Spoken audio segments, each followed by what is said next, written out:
anthem. As many, the chair recognizes Senator Mitchell.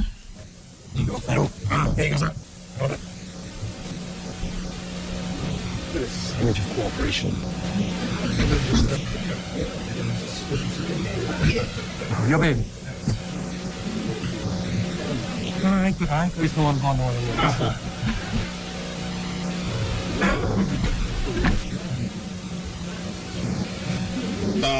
Thank you, Madam Vice President. When I went to philosophy class a long time ago at Columbia University, they told me there were two great philosophical questions. One was God and the nature of God, and the second was, why is there evil in the world? So I'd like to add a third one after listening to the Attorney General here this afternoon to these great philosophical questions. If the F&M is doing such a good job, why are the people of the country so unhappy? If the F&M is doing such a great job, why are the people in the country so unhappy? And so that's my starting point. And here's the issue that you face. You accuse us of living in a bubble. But I submit you're in the bubble. And the bubble that you're in great danger, because we, at least if we're in a bubble, can solve the problem because we're out there every day. I had a friend who's an F&M member of Parliament. He's an F&M member of Parliament. No, I'm not saying either. I'm just saying, I think we have the competitive advantage. That's the only thing I'm arguing. Because I know, I've been a minister of the government, and I know how you can be in a bubble. So I call up a friend of mine. I was a PLP, member of Parliament, and he is a minister of the government. And I call him up. I used to call his house regularly. And the maid would answer the phone. And I'd say, so-and-so there, can I speak to him? But before she handed the phone off to me, she said, now, child, I ain't none of them. Right? I ain't none of them. I ain't none of them. Right in the man's house. Working for him. That's the issue you have. So I only say.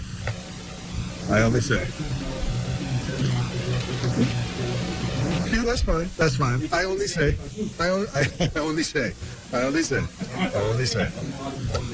And then I think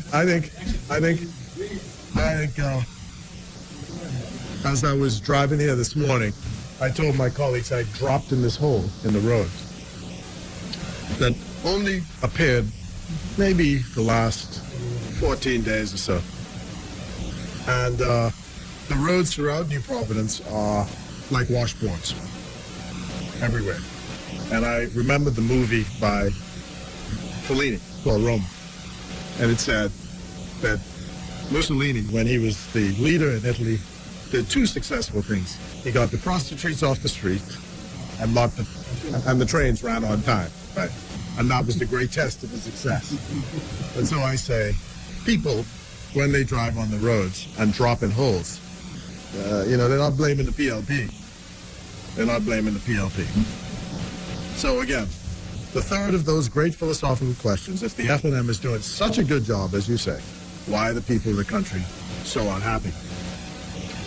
And then your senators who waxed eloquent about what is being done in PLP constituencies and saying that trying to assault Mr. Davis, I say assault in inverted commas, not a battery, but by words. And then, of course, a lot was spent about the Deputy Leader, Chester Cooper, and what he said and didn't say. But, members of Parliament take credit, no matter who's the government. Members of Parliament take credit for what happens in their constituencies. So if the government puts in the water, if the government fixes the airport, Chester Cooper, the member of Parliament, accomplished it. No matter who's the government. Brave Davis accomplished it. No matter who's the government. He's the member of Parliament for Cat Island. So he got it done. That's the way it works. I'm sorry, but that is the way it works. No? That's right. And you know, you just have to go back. I was explaining to one of my younger colleagues about the Southern Recreation Grounds. You know, they asked, how did it get here? How did the Southern Public Library get there?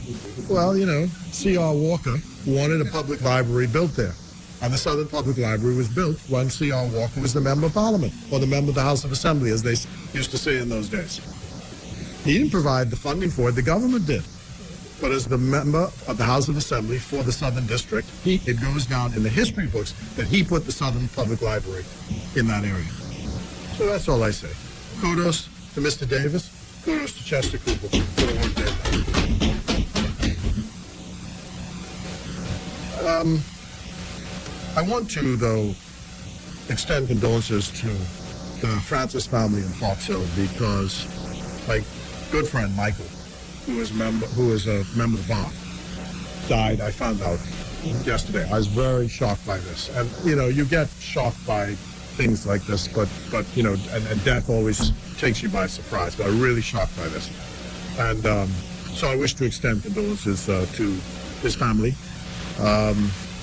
You know, I gave up the practice of law many years ago, and so anytime people would come for documents to be notarized, you had to find a lawyer, because everybody believed because I was a lawyer by profession, I could notarize documents, not knowing that you have to have a current license to do so.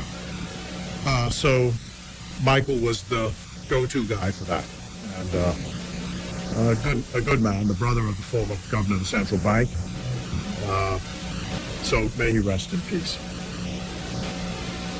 I would also say that yesterday I tried to explain to a colleague, again, a younger colleague, about the question of withdrawing the words vile. What was the other word? Nasty and vile. To this extent, that the comment should have not been directed at people personally, but at conduct. And Milo Butler used to always say, I don't hate you, I hate your ways. And the comment was directed at the conduct, not at the persons. I'm careful to make that distinction. And I say that because I was very offended by that whole issue of bringing people's medical choices into public debate. Very offended by it. I remember visiting the founder of your party in Miami when he was ill. I remember that. Myself, the former Prime Minister, and Boogaloo Elliott. So I don't see what the issue is. People choose what is best for their health care and their personal choices. And I'm happy that it was withdrawn. I hope we are not developing a non-vaccine nation. I understand the government's anxiety about this issue, but I tell you that the way forward is persuasion and not coercion. And I say this because the Director of Labor, I'd hope that the Minister would address this fact. There are two parliamentary questions on the thing about the conduct of the Director of Labor, who's supposed to be, according to the public service rules, neutral in his application of his responsibilities. General Orders 949 says that the first duty of a public officer is to give undivided allegiance to the state and voluntarily enters a profession in which his service to the public will take a non-political form. And whatever may be his political inclination, his impartiality in the performance of his duty must be beyond suspicion. It follows, therefore, that a public officer should not normally take any active part in matters of public or political controversy, and particularly if the matter is one with which he is officially concerned. There's a point of order. Right? I know that you, my friend, have a particular focus on Fox Hill. But I think there are at least 3 public servants that your party has nominated who are still working in the public service. 3 public servants. And they are walking around their hoped-for constituencies wearing your campaign colors. As I understand it, the issue is Mr. John Pinder, who is the Director of Labor, and the responsibility with regard to that. That's what I'm talking about. Okay? I see. So it only applies, to one person, And to your knowledge, you have 3 other similarly situated public servants. If It don't apply to them. No, I'm not. I have no such thing. I know no such thing. I know no such thing. And if you have evidence that that is the case, then you are supposed to act in a particular way. Fine. Well, you do whatever you're supposed to do. I'm concerned right now with the Director of Labor, because the Director of Labor is a senior officer who is, according to the rules, restricted in his political activity. That's what it says. And then he admits it publicly. Admits it publicly.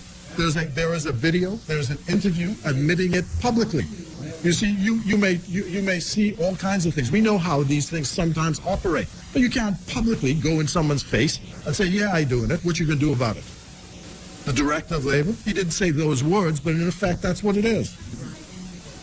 Using the government car, walking in F&M colors with F&M canvases in full view of the cameras.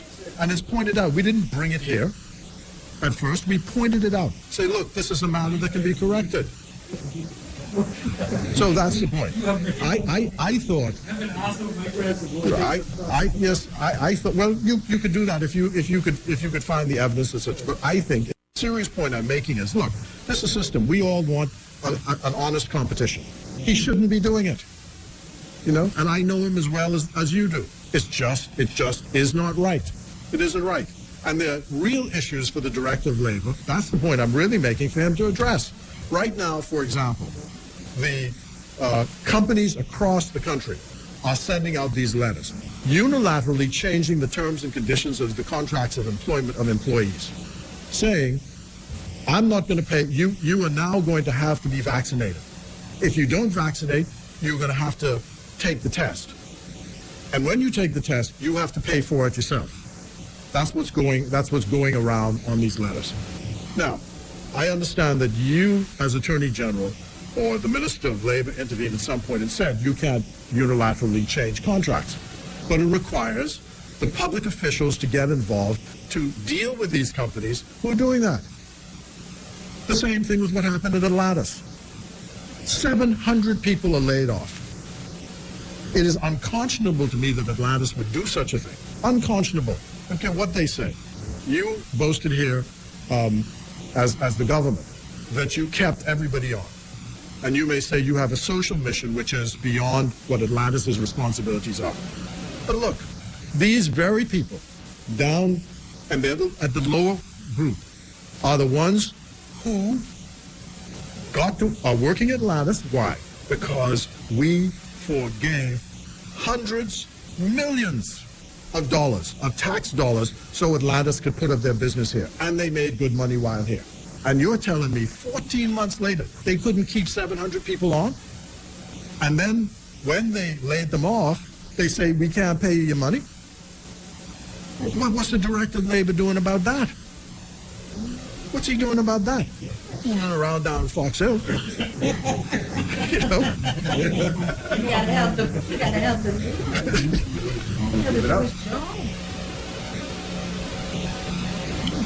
The Minister for Foreign Affairs gave a long statement in the Parliament. Before I leave that point, the other point, Madam President, is this. These people, the lump sums that they got, now these periodic payments, the banks who had supposedly postponed the acceptance of the repayment of the debt. Mind you, they didn't forego the interest. The interest was still piling up while they said they allowed you this amnesty. But as soon as Atlantis put the money in the bank, they grabbed every single thing and left some of these people without anything at all. And I ask a question I asked here yesterday in the heat of the moment. Where do these people come from? Gee. I mean, how could you be so unconscionable after making millions of dollars and you can't forego something for 14 months and say it's my social responsibility as a business to help people through this period? The Minister of Foreign Affairs gave a long statement in the House about his responsibilities. And the comments I make are about foreign affairs and where foreign affairs, in our view, ought to be going, and our disappointment that the mission of foreign affairs seems to have fallen away in the last 4 years. The staff who made complaints to us say that there are foreign service orders which are not being followed. The country has departed from the precedent. We made a public statement about this, the precedent that we do not of non-interference in the affairs of other countries. What we mean by that is we have traditionally taken the view that there's territorial integrity, there's self-determination. That's right.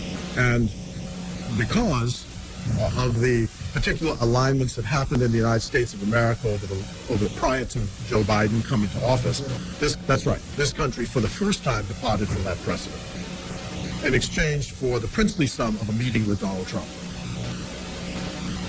And the danger of, we said it at the time, the danger is that what prevents a country from saying, for example, notwithstanding the results of the general election of 2017, we recognize Philip Brady Davis as the real prime minister in the Bahamas. What's to stop countries from doing that? It's not their business. Exactly. My point exactly. So we wanted to, why would our government want to be associated with that? I understand. So I'm just putting the position, and that's that you asked me, and that's the argument. We plan ourselves and believe that there ought to be a complete separation of the Foreign Service from the public service. Complete separation. Different paths. So one of the results when we set out the Foreign Service orders was to go in that direction with a separate board for the promotion of employees in the Foreign Service, was that salaries and promotions would be done by this particular board dealing with the Foreign Service. That has not happened.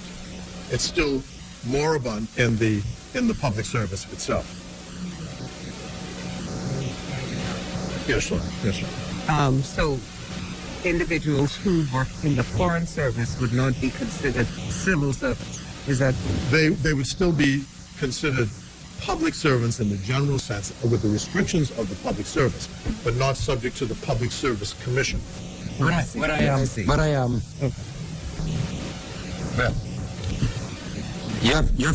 you have to be, first of all, once you take them out from the public service, then you pose a real problem, and I think that may be the reason.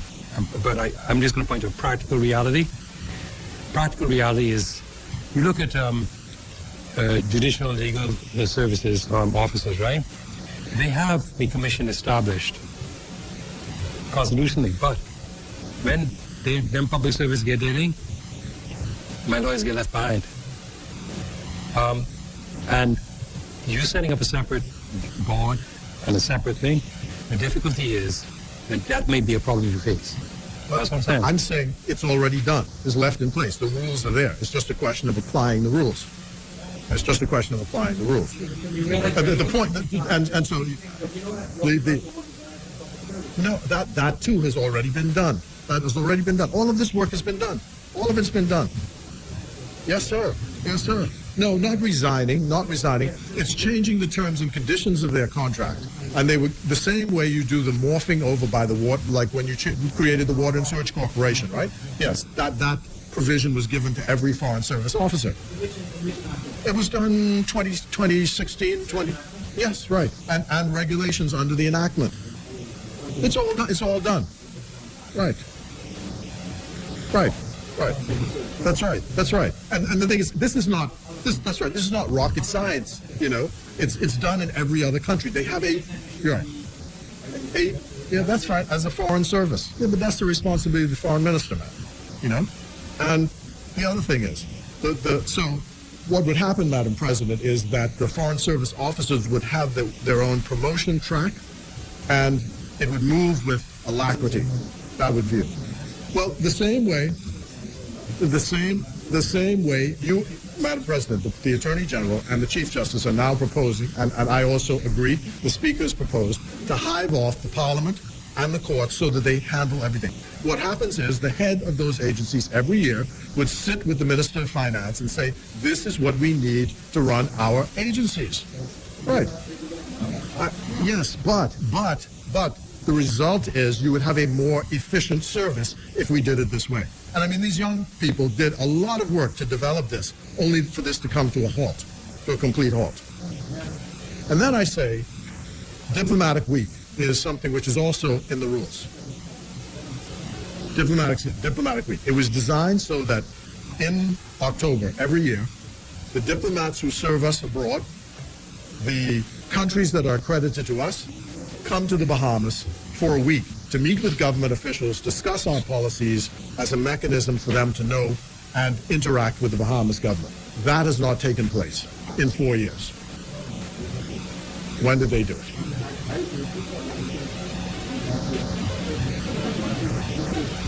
When?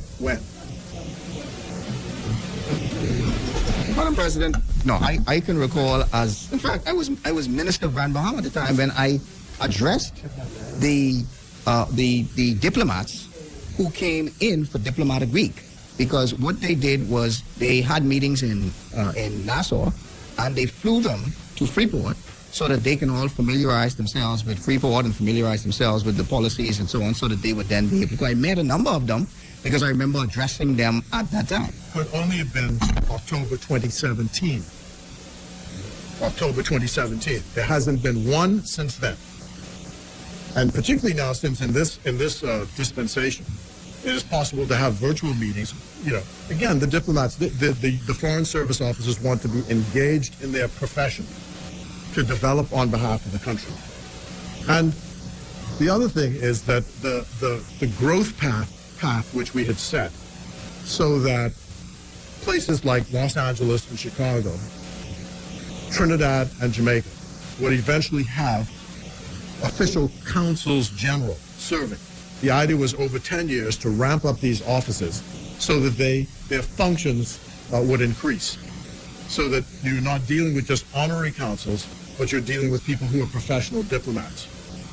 And the main issue, particularly in the United States, was the complaints coming about the diaspora and the fact that the country didn't seem to have a sufficient interaction with the diaspora overseas. For example, the party opposite was very critical about the opening of the consulate in Washington, D.C. But there was a reason for that. And the reason was you had all these high-profile Bahamians that you know, again, I'm not making a trifling point. I'm not making a trifling point. And the embassy was not able to sufficiently put resources toward dealing with the Bahamians who lived in that area. And when you look in the United States, the success of Bahamians at a very high level, and I think you're using one of them now for the development of the hospital, Fred Papon, who's a Bahamian who lives right. Okay? And there are many Bahamians who are at that level, in Chicago, in Los Angeles, in Denver, who've done extremely well. And we believed, as a philosophical point, that engaging with them, I think you've now determined that Detroit, you've just done one in Detroit, an honorary consul in Detroit, for the same reason. The country cannot, an island country cannot just sit where it is and not have an outreach. But it seems like there's been retrenchment. There are allowances which are owed to our honorary consuls that have not been paid, and no answers as to when they're going to be paid. So that is our view. My view is there needs to be a dedicated foreign affairs building, and at some point in the future there ought to be a substantial investment in the development of a foreign affairs building. The same thing I would say has to apply to a parliamentary complex, and I'll come to that later on. Moving to immigration. We've discussed at length today the issue of citizenship, and I think that issue has been sufficiently ventilated. I would take it that the Attorney General is able to report that they've obtained a stay in the matter, and that the question of what is and isn't the law no longer arises because that stay has been granted. But our view is that a stay ought to have been granted in the circumstances to make it clear that the status quo obtains until the Privy Council pronounces on the matter. But with regard to immigration, this side will abstain with regard to this immigration bill which is before us. There is a provision in the immigration bill which we cannot support, and that is a provision which appears to give an automatic right to permanent residence to people who do so on an economic basis if they haven't heard from the application after filing for 3 months. This takes away the Cabinet's right to decide. It simply says after 3 months, if you haven't heard from the government, you're automatically a permanent resident of the Bahamas. I heard what you say, and I know what the realities are. But it seems to me that is a dangerous provision, and we ought to be very careful before we agree with that. The interesting thing, though, is, Madam President, is that notwithstanding the boasts at the political level of how successful the investment has been in equipment, how successful all the new digital programs have been, there's still, in an anecdotal sense, too many complaints about immigration processing. Everywhere I go,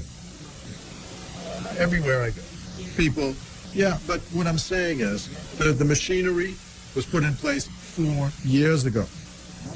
4 years ago. No, not the payment platform. But remember,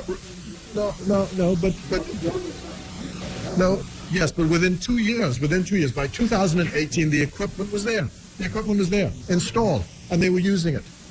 Yes, sir. I'm saying within 2 years of 2017, the equipment was in and installed and being used. Exactly. And my point is, though, your folk were boasting about how efficient the service had become. And I'm saying, even to this day, people are still saying it's just taking too long for things to get processed. And right. So all I'm saying is that we are saying that you hear all these people talking about how things take so long. We're saying that these are administrative issues which we are pledged to resolve, which is simple administrative changes can get this done. For example, I cannot, and many of my colleagues who disagree with me, understand why the government, in passing the legislation, both the 1967 Immigration Act and the 1973 Bahamas Nationality Act. The Nationality Act says that the minister may grant citizenship. The convention is minister means the cabinet. So every application for citizenship goes before the cabinet. In our case, we may have done 40 of these a week, may have.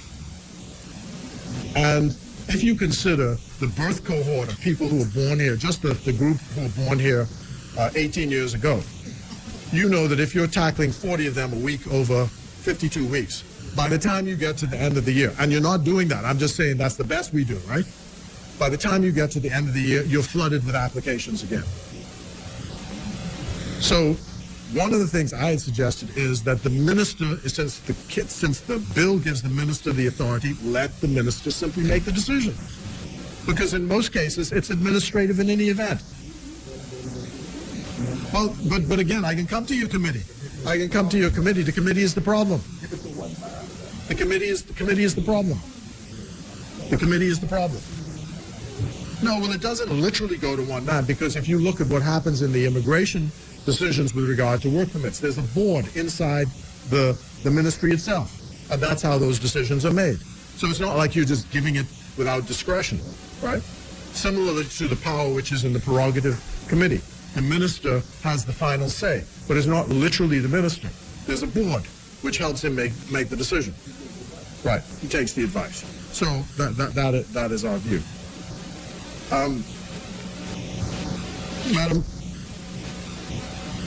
President, Grand Bahama, keep saying, no hospital, no hotel, no airport. Madam President, just on a point of order, because I did recognize this point may come up again. And I wanted to confirm this, so I did.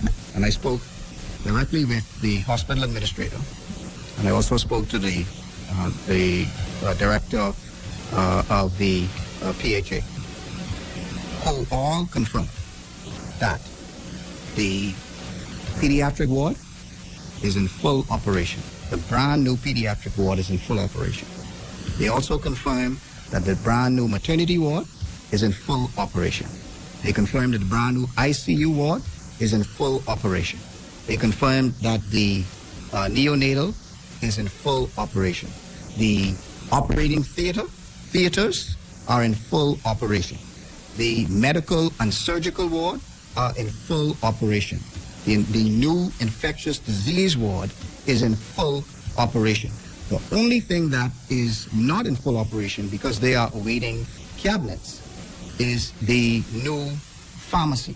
And the reason why they did not want to open up the new pharmacy is because there are hundreds of these medications. And if they put them in a temporary facility, when the new cabinets come, they would have to go and remove them and then go ahead and put them back into a new, into the new facility. But all of the wards are in full operation. We have a better hospital than they left.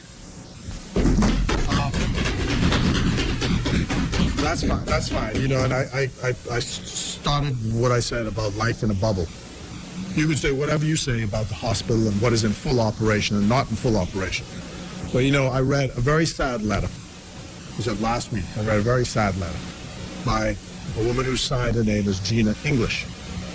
And she talked about the death of her husband. And she talked about what transpired when her husband presented at the facility. And it was a very moving letter. All I say is, I hear what you say, Minister, but the cry in Grand Bahama, no hospital, no airport, no hotel. And I understand that there are situations where people, their expectations are not being met. I get that. But for someone to stand up and say there is no hospital, that is a very dangerous remark to make in the public, because when you have visitors, you have investors, you have other persons who are looking at what we as politicians say, and when we say things like there is no hospital in Grand Bahama, that is a very dangerous statement to make. So you may say it's not to your satisfaction, you may say it's not to certain people's satisfaction, and that's fine, that's an opinion. But do not put it out there as though it's a fact that we have no hospital, because that's simply not true. Yes, you have a building. You have a building, a house made with hands, called the Rand Memorial Hospital. It is not an adequate facility for an industrial, and I am saying no hospital, no hotel, no airport. And this is your second city.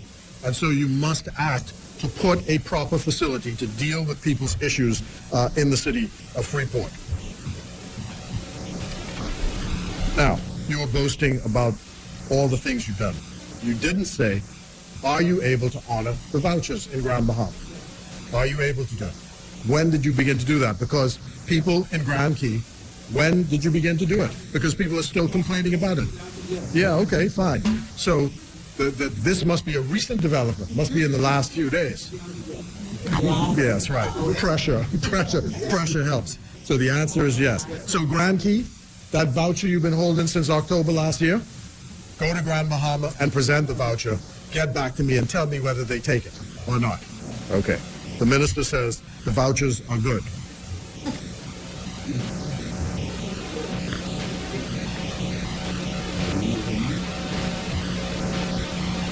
Madam President, the question of the digital platform. We've said here before, it's all well and good to boast about this digital platform. But there's going to be no success in the digital platform unless there is a concurrent investment in the upgrade of the underlying infrastructure. Because, again, too many defaults. Right now, our phone system is deficient. The fiber that's required, the 5G that you have to get to, the telephone system is obviously crowded. When I last raised this point, the Attorney General rose on his feet and said that the cabinet had asked for some paper of some kind to be done so that he could speak with the telephone companies. And so I'm just saying the service is poor. It wouldn't be me who speaks. All that has been referred now to the minister responsible for communications, which is the Honorable Kwesi Thompson, and so he will be leading the dialogue going forward on that issue. I will give whatever backup I can give. Thank you. Because you cannot have successes in that unless that. I speak to the. So I just want to make the point again about the phone service, because it appears that the phone service is getting more overcrowded, dropped calls, and the data system also suffers. Too many holes wherever you go, and you can't advance unless that is improved. The airports. My concern about Exuma. Now, the airport in Exuma is going to be developed, it says. This is going to be by public and private partnership. But what my concern is there are existing vendors, service providers at the Exuma International Airport. And in speaking to some of them, they said there's been no consultation with them to confirm that they are going to be grandfathered into the new airport when it develops. And that is a concern of mine. I think that as a legal right, those who are existing vendors should not be planned out of the airport. And that special care must be taken to ensure that vendors at the airport and around the airport are incorporated in the new developments at the Exuma airport. Sports refunding. We were concerned at the start of your term about what I've described as the defunding of sports. One of the first decisions was the decision not to back the continuation of the relays here in New Providence. We have spoken about the fact that the young people were not able to get their championship rings because money was not provided, as it usually is, to do so. And there seem to be more than unusual complaints from the sports sector about the government's commitment to supporting the athletes of our country. The Minister of Sports was recently over in Florida watching the baseball game with Jazz Chisholm. And it's good to show up at these things, but the government should have a commitment to funding sports and the developments of our young people. We were just over in the field at the Southern Recreation Grounds. Apparently there's some dispute with the contractor which prevents it from being completed, but the softballers are unable to use the field because the field has been out of commission. It seems that work has stopped on the baseball stadium. So all of these seem to be a lack of commitment to supporting sports going forward. So we have a commitment to refunding sports. And I would say in this, it would be good to know, because I understand the Bahamas Olympic Committee is now in discussions with the government about its funding provisions for the team to go to the Olympics. And there is some question about whether they're actually going to get the funding which the government normally provides so that the Olympic team can go to Tokyo this summer. I would ask the minister if he's able to say what the position is with regard to it. Madam President, the pledge on renewable energy. Now, here there was a pledge which is in law, as I understand it, that there will be a commitment to renewable energy by the year 2030 in accordance with the Sustainable Development Goals in the Electricity Act.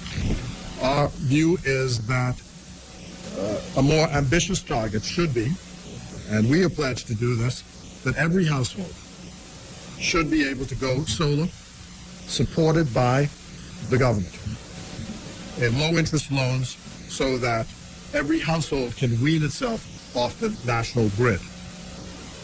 And similarly, there ought to be provisions which would as we're going forward, all cars are now going to be moving from gasoline engines. I think within 10 years, everything is largely going to be electric. So the country ought to start planning now for the stations and the provisions which need to accommodate that. We have a commitment to do so. Madam President, with regard to the Department of Customs, we are constantly receiving complaints about the management of the Customs Department. The fact that there is, as I'm advised, no deputy controller of Customs, and that many of the appointments of assistant controllers are vacant. The result is this slows down what needs to be done, so people who are at the superintendent level are doing things which the Act and the regulations call for at least assistant controllers to do. There are complaints about the fact that there are no promotions. I see that within the last day or so, letters have been sent out to customs officers with a number of supersessions, which means that it appears that the promotions process is now underway. But it's long overdue. Madam President, again, I understand the point that is being made, but I just wanted to remind the Honorable Senator that we did indicate, as a result of COVID, and as a result of the difficult financial position that we were in, that we were putting all promotions for public officers on hold. And we also did indicate that within this budget period, there was sufficient funding to be able to continue the promotion exercise. So that's why you would have seen in the last few days activities there. But we said we were putting it on hold as a result of the position that we were in financially. Thank you, Minister. Again, I say, Madam President, lawyer, I'm in jail. I can only tell you. Police and the prison. There are complaints from the reserves about their pay scales and the work which they're being called to do. The police force is increasingly relying upon reserves to carry the bulk of the routine work and sometimes the street work as well. And they believe that not only are they overutilized, underpaid, underappreciated, but it takes too long to get what is owed to them to be settled. I bring that to the attention of the government. And similarly, there are a class of prison officers and police officers who have retired from the police force and from the prison service, who the government has either refused, is unwilling, or unable to pay their pensions and gratuities. Some of them, I am advised, have had to go to court or have gone to court to try and get this matter settled. I just bring this point to the attention of the government to see whether this can be addressed. And you know, prison officers have actually taken to the streets to try and see if they can get their issues resolved. I've spoken at the start about the need for a new parliament. The buildings that we are in were built in and around the year occupied in and around the year 1815. They were built by the Loyalists in the style of the Loyalists who moved here after the Civil War in the United States, which the architecture and the Georgian architecture of the 18th century. And since then, these buildings have been occupied as the parliamentary buildings. First, the House of Assembly over there. This was then the Legislative Council, and then latterly the Senate. It seems to me we are 10 times wealthier, if not 100 times wealthier, than we were in 1815. And as an independent nation, we ought to have buildings which properly represent where we are to serve this nation going into the future. It seems to me that a target of some 2,500 jobs to help develop and build a new complex would be something that we ought to be thinking about in the future. We need to think about new rules of order for the Parliament, proper officers and support services, and to ensure that there are proper, predictable sessions for the Parliament. This is going to be, I believe, the 29th annual budget debate that consecutive debate that I've been involved in. Before that, I worked as a reporter. This will be the 44th of these debates that I've participated in, if you count the years as a reporter. And the rituals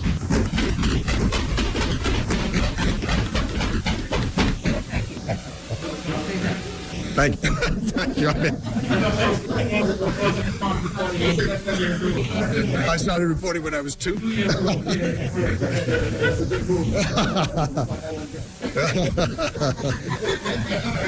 Yeah.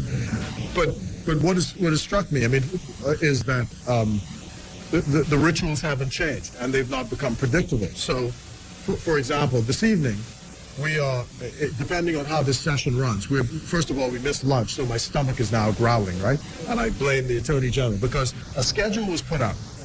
And I'm a creature of schedules. If you tell me that I'm supposed to be someplace at 9 o'clock, I'm there at 9 o'clock. If we're going to break at 1, we break at 1. If we're going to come back at 3, we come back at 3. But this business of, oh, I feel like we're not going to have lunch, or, we're not going to do this, we're not do that. It just seems to me that it is possible to manage the business of the Parliament in a more predictable fashion. In some countries, Madam President, they have sessions. So you know that if you are a parliamentarian, the session begins, the Michaelmas begins, for example, on the 15th of September, or the first Monday in October. It meets, the House and the Senate meet on predictable days for predictable times. And then the session closes, and you have a predictable recess. That's the kind of thing I would like to get to. And as I said, a proper building. And the buildings and the complex should be a signature for the city of Nassau. And that is going to be the signature which this generation of parliamentarians will leave. 1815 is what, 200 years or more ago. So that should be our signature for this nation 200 years going forward when we leave. That, I think, would be a worthy goal. Madam President, there's been a lot of discussion about the visa for travel. When the visa was first introduced, we created a fuss about it because it just seemed anathema for you to be charging someone to come into their home country. For someone who's a Bahamian citizen to have to get permission to come into their own country. If you're outside the country, you're requiring me to get permission to come into my own country. With the greatest respect, the Bahamas is an extremely enlightened country to allow its own citizens back. There are several Caribbean jurisdictions that do not allow them back, even as we speak. Start with Trinidad and Tobago. Their borders are closed, even to their own citizens. So, because you have a condition that is in your interest and the interest of your country that you're coming back to and the interest of everybody you're traveling with to get a test is not an undue imposition. With all respect to you, sir. No, I say the principle I start from is you are a Bahamian citizen. You have a right to come back to the Bahamas. Simpliciter. You have a right. You have a right that may be to come back to the Bahamas. You have a right. I identify myself as a Bahamian citizen. Yeah. I put my foot on Bahamian land, and there should be no condition upon that. Now, when I get here, point of order, please. Other jurisdictions with the same common law constitutions that we have successfully upheld in court their ability to deny entry to their own citizens, and in fact, when the citizens make it back, a claim for damages for what they had to endure while they were denied entry to Trinidad failed in court. Okay? It is with beyond dispute that in the interest of public health, certainly at the very least, as we have done at the very least in the Bahamas, is we have never barred Bahamian citizens from returning, but we have placed reasonable conditions upon that return and as to how it may be done. And it is entirely defensible. We have never adopted the policy of some other countries of blocking their own citizens from even returning. I start again. My view is, philosophically, a Bahamian citizen has a right to come home to the Bahamas. Simpliciter. Simpliciter. That's my view. Yeah, I fully agree with that. Now, but he still has the right. Local government elections. When are they going to be held? It's time for them to be done. They've been put off too long. There was no reason for local government elections to be put off in the first place. Local government elections should be held. And while you were boasting during this debate about local decision-making, you might answer why the government decided in its wisdom to remove the granting of transportation licenses like the SD plates from the local government committees to the central government, to the disadvantage of people. Yes, yes, sir. That is certainly the case in Exuma. It certainly is the case. Right now. Right now. Yeah, maybe in Grand Bahama, but right now the decision-making on that issue, and if you check, because I can't imagine that they've singled out Grand Bahama, but the local committee no longer has the authority to grant licenses as the Transportation Committee of Local Government. So I raised that. The post office. Now, the post office, the minister spoke to the post office. I was asked by someone in the Maikau constituency to raise this fact. Largely, it's an unbanked community. And unbanked communities have problems with deposits. So the post office bank has been providing the service. Yeah. The problem is that the post office will only allow you to deposit, in total, I'm advised, $6,000 in your account. This is a problem for people who have large-scale deposits, particularly in fishing and the like. Okay. Let me explain. What is going on at the present time is precisely. Yeah. I have to explain this. There was an Auditor General's report which found that a particular fraudster was able to defraud the Post Office Savings Bank of upwards of $400,000 with a check kiting scheme. This is all in the New Province, but based on the anti-money laundering, counter-financing terrorism mandate of my ministry, I then engaged with the central bank and with the Ministry of Finance to have a review, and we got a preliminary report. Based on that preliminary report, we then further had dialogues and the Postmaster General was a part of all of this, so there's nothing being imposed upon Her Excellency. And we had a further dialogue between Postmaster General, Ministry of Finance, Central Bank, AG's office, where we determined that we are put in place, and Cabinet has approved a consultancy with monies attached to hire 2 bankers, 2 accountants, and 2 other technical people, I think it is. But certainly those 2 categories to conduct an in-depth review of all of the operations and to make recommendations to improve the system. The first problem that the bank has is that there is absolutely no automation. Everything is done by paper, etc. So there's no possibility of checking, no possibility of any due diligence is being done. It's not being done. So you don't know who's putting in what. So what I think you're facing is only a temporary constriction while they conduct this review. Once they've done that, they're going to make recommendations to us about how to upgrade and implement a software system that will allow every family island post office to then have proper account ledgers, and then they can take more money based upon the risk assessment, etc. It's just going to take a few months, but we're trying urgently to correct a systemic problem, because as it was, people's savings, in this instance based on the Auditor General report, were stolen because of poor record keeping. So we're trying to address a systemic problem as soon as we have, and once it's all properly, proper account ledgers, proper reporting, proper digital connections, so that we know exactly what's going in and coming out, it's going to be possible to accept larger deposits based on the risk assessment of the client. Thank you. Right. So the point is, we have this issue still with unbanked communities. I thought that before we left that these accounts had in fact been turned over to the Bank of the Bahamas. I didn't realize that they were actually still operating as a bank. But I can see the inconvenience that causes, because of course in order to now bank monies more than that amount, that means you have to fly to a jurisdiction or to an island that actually has a bank. The point is going to be that once we've reconfigured the system, all of the postmasters in all of the settlements will receive risk assessment training.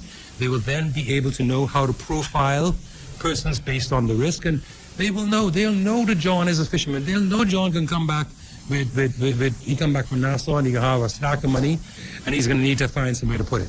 So, but the point is that we want to put in the appropriate systems to ensure that the financial system of the Bahamas is safe and that people's deposits are safe. Thank you. It's fine. So, that's the bank. Now, there was a lot of waxing eloquent on the side opposite about public servants. But I do want to defend, in this way, a man named Daniel Ferguson, who wrote a letter and has been described by the pundits as a whistleblower, but was the subject of what appeared to be a most vicious attack by the leader of the country and the Prime Minister from the floor of Parliament, where that individual, the former Royal Bahamas Defense Force officer, was not able to defend himself. And in the response by the Prime Minister, this was raised by the Member of Parliament for Angliston about the Public Procurement Act and when it was being brought into force. The Prime Minister took issue with it, called this man an angry man, and threatened that he would reveal what is in the files about this man. So this morning, a letter was written by Mr. Ferguson indicating that he's honorably discharged from the Royal Bahamas Defense Force. Since that honorable discharge, he has a certificate. He has worked with a number of government departments honorably and has been congratulated for that honorable work. But I've said this before in connection with another colleague of yours who made an attack on me. The government has the files. So if the government knows of any wrongdoing, they don't have to threaten. You have the files. Go ahead and do your worst. But it is improper to attack a public servant who, from all accounts, has done well in the public service. That is inappropriate and improper to do so. And I wish to separate myself from any attack on a public servant in that manner. Madam President, again on a point of order, and I wanted to make the point clear. There was never an attack, and I recall what the Prime Minister said, and recall the words that the Prime Minister said, and it was never an attack, verbal or otherwise, on this former public servant. The words are the newspaper article is there. I mean, I didn't make this up. He said he was an angry man, and if you push me, I will reveal what's in the files. What you think he said? I mean, give me a break now. I mean, what you figure that is? What you figure that is? Underlying it is a threat. I mean, let's not be silly now. It's an improper thing to say. It's an improper thing to say, because what you're doing is you're saying that if you push me, I'm going to reveal the files. Reveal the files then. The man says, I was honorably discharged from the Defense Force, honorably discharged. I worked for you. I just did advice on the Procurement Act. So there's no reason for you to say those things. And if you have things or evidence, go ahead and do it. It's just improper. Madam President, the question of the minister's comments about the judgment. You were saying, Mr. Attorney, that we must respect the courts. The Chief Justice issued a statement, we must respect the courts. But I say the courts ought to respect us. And we've really taken issue with many of the decisions. And it's not the judges personally. It's the decisions that we're criticizing. Lord Denning said this, and I want Bahamians far and wide to know. Justice is not a cloistered virtue. It operates in the public domain. And so, I mean, I don't agree with the particular words that the minister said, but if he wants to say that the decision was silly and not worth the paper it's written on, that's his right. And I say that particularly because he's on the other side, because the other side was jumping up and down and failed to defend that silly decision by the justice about injuncting the parliament and saying that members of parliament couldn't say particular things inside the parliament. Silly decision. Doesn't make any sense and should have been ignored. So we are a free society. Right. Exactly. That's exactly. So how you a judge says they're going to injunct you from talking? Are you joking? I mean, where'd she get that from?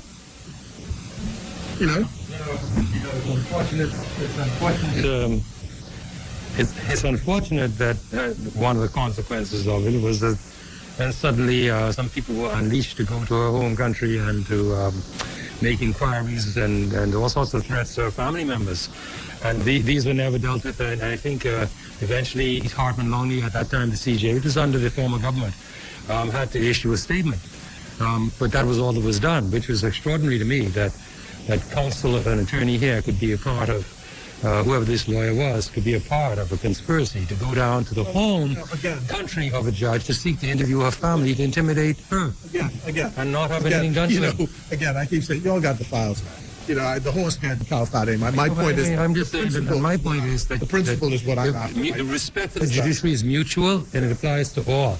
And when we sit around and we see our colleagues each person do something, each person is responsible for their personal conduct. Now, I can't speak for anyone's conduct except myself, okay? And I'm saying that insofar as decisions of the courts are concerned, we are free to criticize those decisions. And I say also, Madam President, that the courts, again, must be concerned with justice. That's the main thing, not computers. There was a case which involved the resignation of a Court of Appeal judge when a minister of the government refused to allow that judge to enter into the country because he accepted jurisdiction by some lawyers overseas. And his view is, I'm the judge, the man came before me, you don't have to file any papers. Everybody knows you don't have to file any papers. The judge can accept jurisdiction with a piece of paper, not file. Once you give the undertaking to file, he can accept jurisdiction. That's how wide justice is supposed to be in this country. No. There's a serious legal issue with that. The Court of Appeal of the Commonwealth of the Bahamas does not exercise its jurisdiction in any other foreign country. And what was done in that particular sad case, and it's a sad case, and it was an overreach, was a judge living in his home country took jurisdiction to act and make orders as a justice of the Court of Appeal of the Bahamas in that other country. That is not permissible. The court of the Bahamas Court of Appeal resides and conducts its business in the Commonwealth of the Bahamas. Sorry, but you're wrong again. Okay. Wrong again, attorney. Wrong again. The jurisdiction goes with the judge. Wherever he is, he exercises the jurisdiction. Wherever he is, he exercises the jurisdiction. Wherever he is. That's how that goes. No, sir.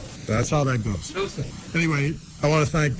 Court of Appeal is established in the Bahamas. Yeah, I hear that. But the judge carries his jurisdiction where he goes. And it ended up with the judge resigning and saying that the government was interfering with the judge. That's the end of it? No, 2 minutes to go. Give me a minute. No, I'm done, more or less. But just to say, the 2 minutes they say to go. So just want to thank the team here today and yesterday for their work in defending the progressive cause and standing up to all of the brickbats of the debate. And in America. So I think they did a good job, and I want to thank them working with them. The legacy of the Prime Minister is going to be this. After one term, gone is Ferguson, gone is Rowe, gone is the other Rowe, gone is Turnquist, gone is McAlpine, gone is Chipman, gone is Humes, gone is the Speaker. And out of his cabinet, gone is Simonette, gone is Rowe, gone is Turnquist. That, unfortunately, will be the legacy of this Prime Minister. You can clap for that. Thank you. Okay, Minister. As many, the chair recognizes Senator Kwesi Thompson.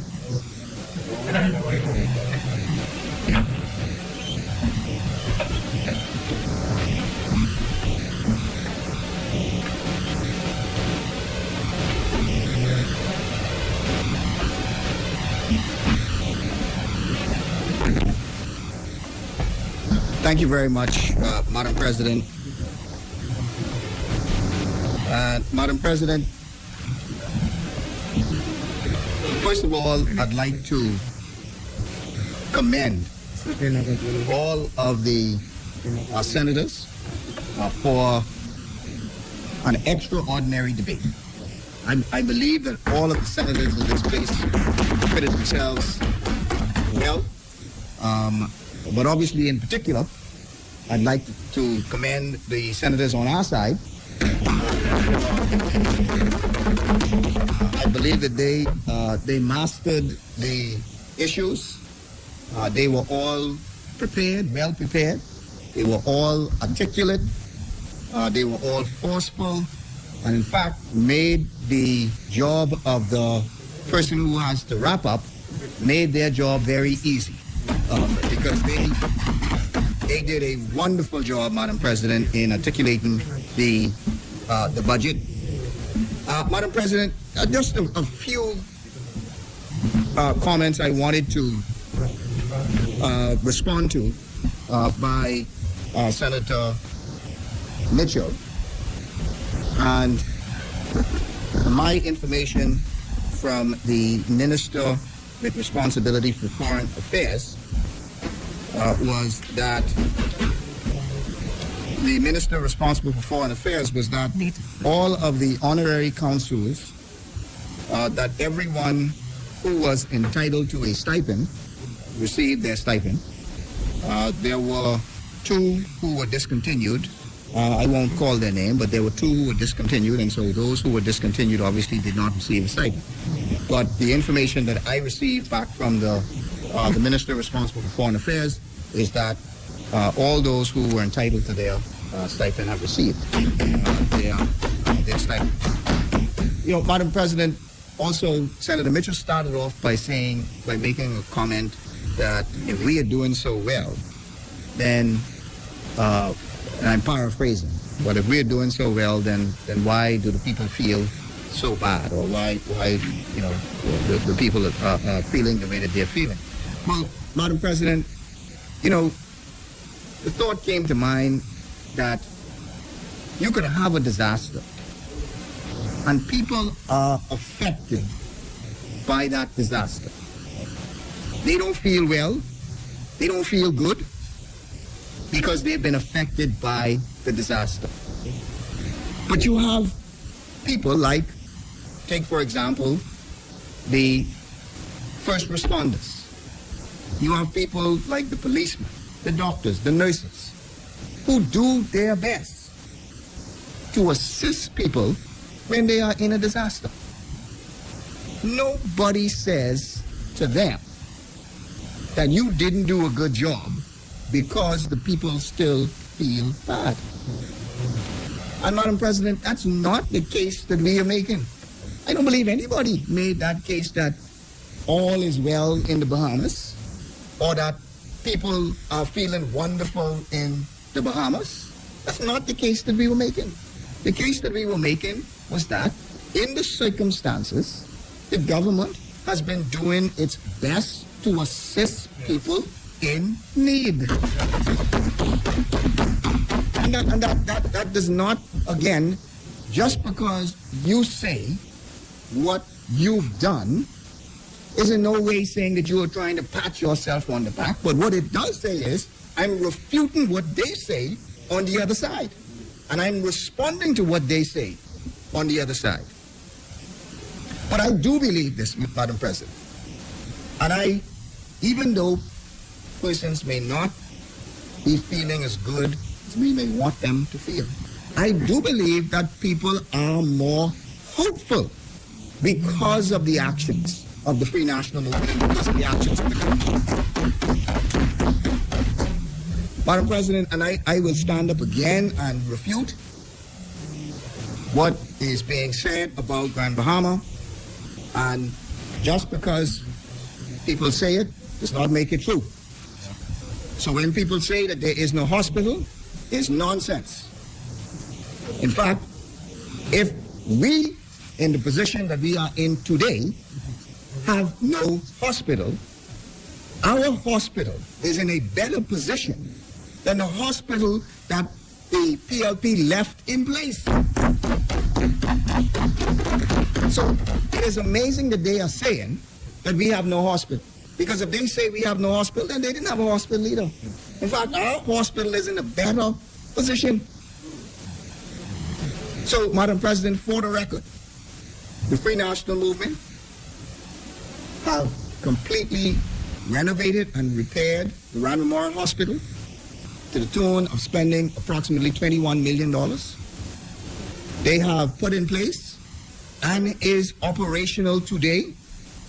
The cafeteria that was left undone has now been completed and it is now operational. The medical ward is now operational. The surgical ward, operational. The ICU, which is a bigger ICU than was there before, operational. Maternity ward, operational. Pediatric ward, operational. All of the operating theaters, operational. Surgical ward also operational. So, Madam President, the only only place that is not operational, as I said, was the pharmacy. And that is because they are awaiting cabinetry to be installed. And once the cabinets are installed, then the new pharmacy will be put in place. But as I understand it, as I can recall, I may be corrected, but as I recall, there still is a pharmacy in operational that is across the street. So, Madam President, also, I cannot leave on the record that there is no airport. Madam President, we don't have the airport we want to have. I get that, and I understand that. We don't have the airport that we used to have. I get that, and I understand that. We don't have the airport that we used to have because Hurricane Dorian destroyed the airport, and the previous owner, that was a private owner, decided that they were not going to restore that airport. In those circumstances, the government had a choice.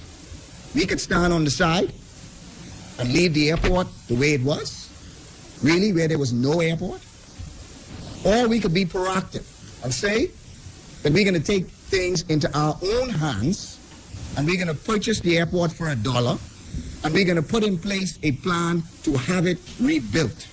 Well, Madam President, that's what good governance is about. It is about making those difficult decisions and not just talking about the decision or making a promise about the decision, but it is acting on the problem and bringing a practical solution to the problem, and that is what we did. So we said we were going to purchase it. We purchased it. It is now in government hands. And I dare say, Madam President, that in Grand Bahama, the two big issues to be met was obviously the hotel. And yes, we made the difficult decision again to purchase the hotel.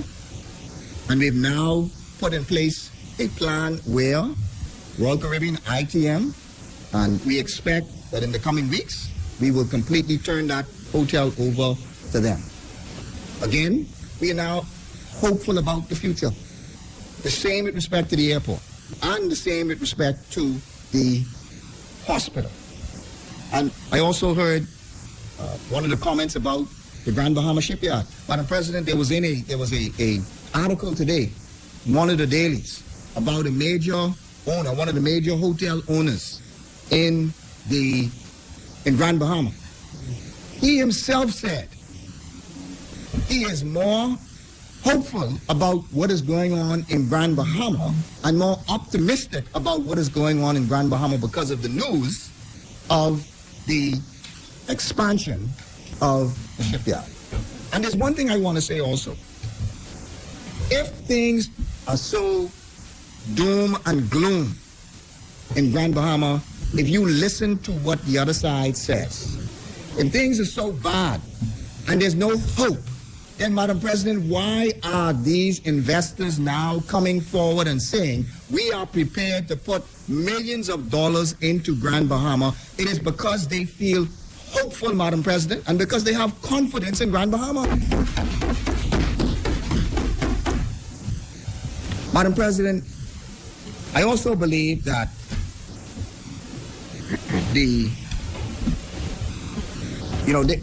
opposition, I think, has done some things where they now sort of shifted in terms of their comments. They now are saying, if you put us there, then we can complete certain things, or we can do certain things. One of the comments that was made by Senator Mitchell was about the solar. And he said, I'm not sure which island they're going to commit to. And he said it was a commitment, but I'm not sure how in the world you can have a commitment to have every household on solar. Because there's no possible way that your grid will be able to survive if you have every household on solar. But, Madam President, while they make promises, we work. While they make commitments, we actually get the job done. Yes, sir. So while they talk about and promise about what they can do with solar energy, we have actually completed, Madam President. And I invite the public to actually get a hold of this publication. And this publication is the PMDU. It is the Prime Minister's Delivery Unit, and where the Prime Minister's Delivery Unit speaks to what has been accomplished. And one of these things, Madam President, is energy reform. So while they make promises about what they're going to do with respect to energy reform, we tell them what we've actually already done. So the Anatole Rogers High School, we've already installed a 250 kilowatt solar PV system, which was already brought online and already connected to the BPL power grid. We ain't just making empty commitments, but we're actually showing what we have already done. And Madam President, see, they got the photos. They got the photos right here of the Anatole Rogers, the solar roof on the Anatole Rogers. And just this week, we are prepared to do an agreement where there are going to be 3 additional government buildings where we are going to put in place solar rooftop on 3 of our government buildings, 2 schools and also the hospital, Madam President. And then, Madam President, there's a wonderful picture of the Ragged Island, the installation of a 390 kilowatt solar microgrid in Ragged Island. A wonderful picture of that. So, Madam President, this isn't talk. This isn't just some promises, but these are actual accomplishments that have been made by this government. And, Madam President, you know, Senator Mitchell also made comments about the members of parliament, and that these members of parliament will take credit for work done by another government because the work was done in their constituency. Madam President, I honestly believe that the Bahamian people ain't fooled. The Bahamian people know who care for them and who don't care for them. And Madam President, this was the point that was being made, that if you were not able to do these things when you had the opportunity to do them, you were the Minister of Works, and you were the Member of Parliament for that area, and you were the Deputy Prime Minister. And if you were unable to get it done when you had all of that, then why should people believe that you will get it done later on? But you know what people should believe? They should believe that if there was a government who actually gave you the water facility within the 4 years that we were in power, and you had somebody who was in power, or not in power, but who was representing you for 20 years and did not get it done, then, Madam President, if I were you, I would go with the person who actually get it done for me.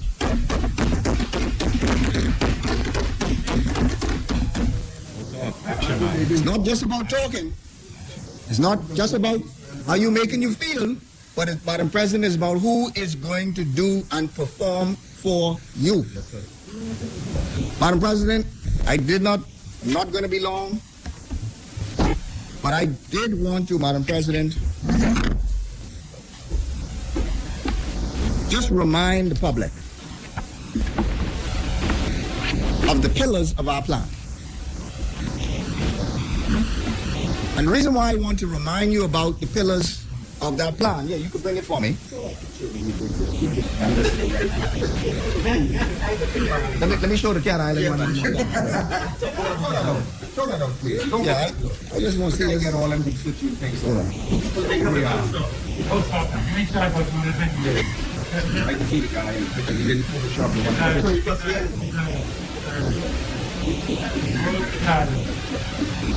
one. But Madam President, The first pillar was job creation. The second pillar was small business development. The third pillar was healthcare improvements and vaccinations. The fourth pillar was tourism development. The fifth pillar was public and private sector investment. The sixth pillar was digitization and innovation. And the seventh pillar was fiscal responsibility. And if the best case that they could make in terms of the digitization is, well, people are still complaining. But, Madam President, the problem did not come overnight. So the problem is not going to be fixed overnight. But I will say this, Madam President, that there are more people now who are pleased with the system than there are who are complaining about the system. And there are more people who actually see the results of the digitization efforts. And so, Madam President, we can continue, and this is the point that I want to make with respect to the digitization. Who would you trust with continuing the digitization? We have already shown what we could do. And we have already said to the public where the future lies in digitization. They have not at all articulated a plan about digitization. They have not even said they are committed to continuing digitization. So, Madam President, if the Bahamian public likes what they see with respect to My Gateway, if they like what they see with respect to DigiPay, if they like what they see with respect to what's happening at the passport office, if they like what they see at what's happening with road traffic, if they like what they see at what's happening in the Registrar General's office, if they like what they see at what's happening in the post office, and what is about to happen at social services, and also the police force with respect to the police certificate. Yes, sir. If you like what you see with respect to these advancements, vote for the FNN. We are the only one who have committed to doing this. Yes. We are the only one who have articulated a plan to continue this. Yes. And I would respectfully say we are the only ones who are going to be committed to doing this. Madam President, and the last one is the fiscal responsibility. And we've gone through all of the things that we've articulated with respect to the fiscal responsibility, so I will not belabor that point.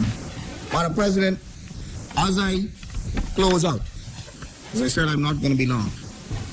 One of the things that I was actually a little disappointed in is that of all those things that were articulated in this budget, of all of the concessions, all of the programs that were articulated in this budget, I do not recall the other side saying or encouraging the public to take advantage of what is being offered by the government. It is amazing, Madam President, that whether you are on that side or whether you are on this side, even if you believe you could do it better than us, even if you believe that this bunch on this side, maybe this bunch on this side shouldn't win the next election. If that's your case, even if you believe that, you should be thinking about what will benefit all of the people, including the PLPs and the FNMs, the DNAs, and all the independents. So all of us should actually be encouraging the public, our people, their people, people who don't have no people, they should be encouraging them to take advantage of these initiatives, Madam President. It speaks to your intentions. It speaks to your motives. Are they only interested in putting forward a position that will get them elected? Or are they interested in putting forward a position that will help the people?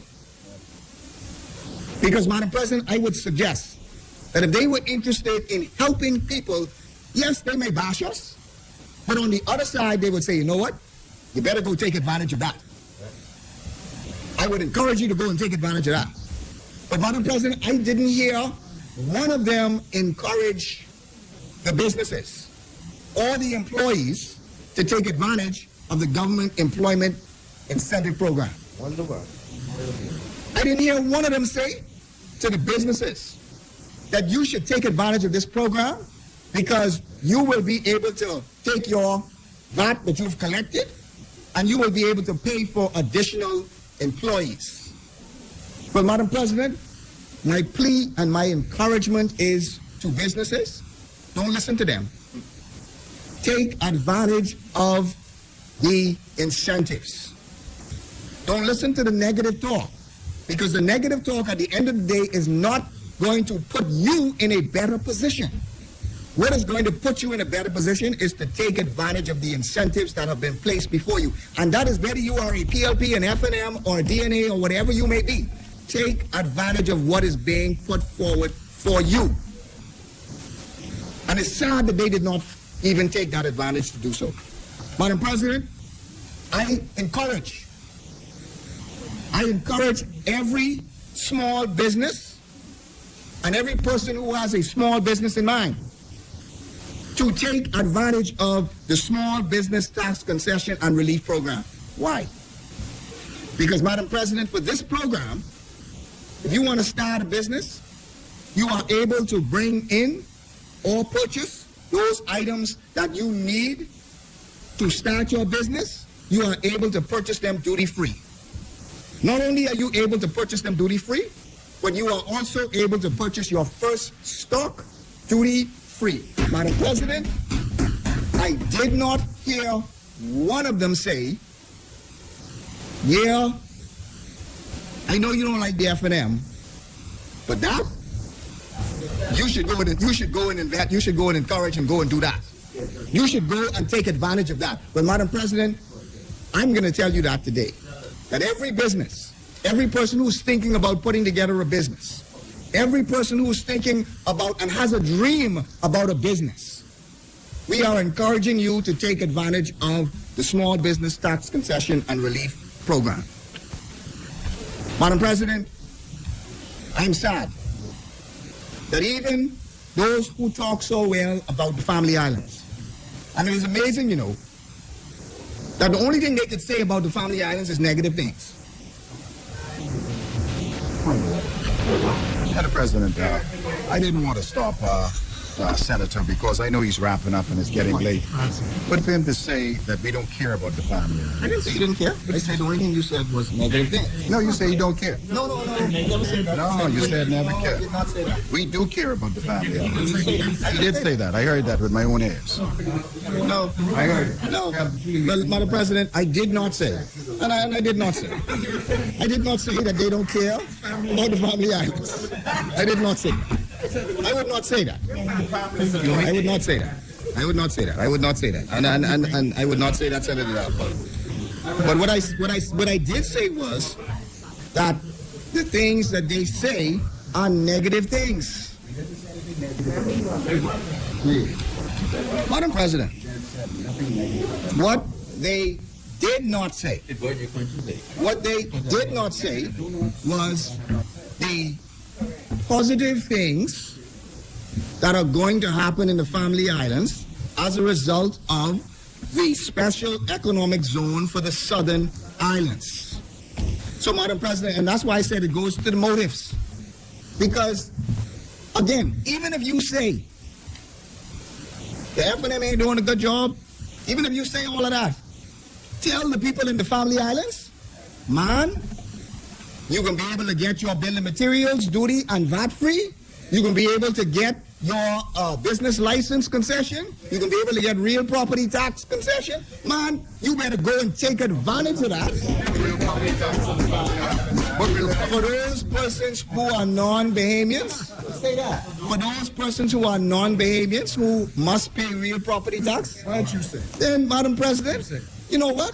Tell me what to say. We should say to them, we should encourage them to take advantage of what is being offered. I say it because I say it because I believe that those concessions are going to benefit those islands.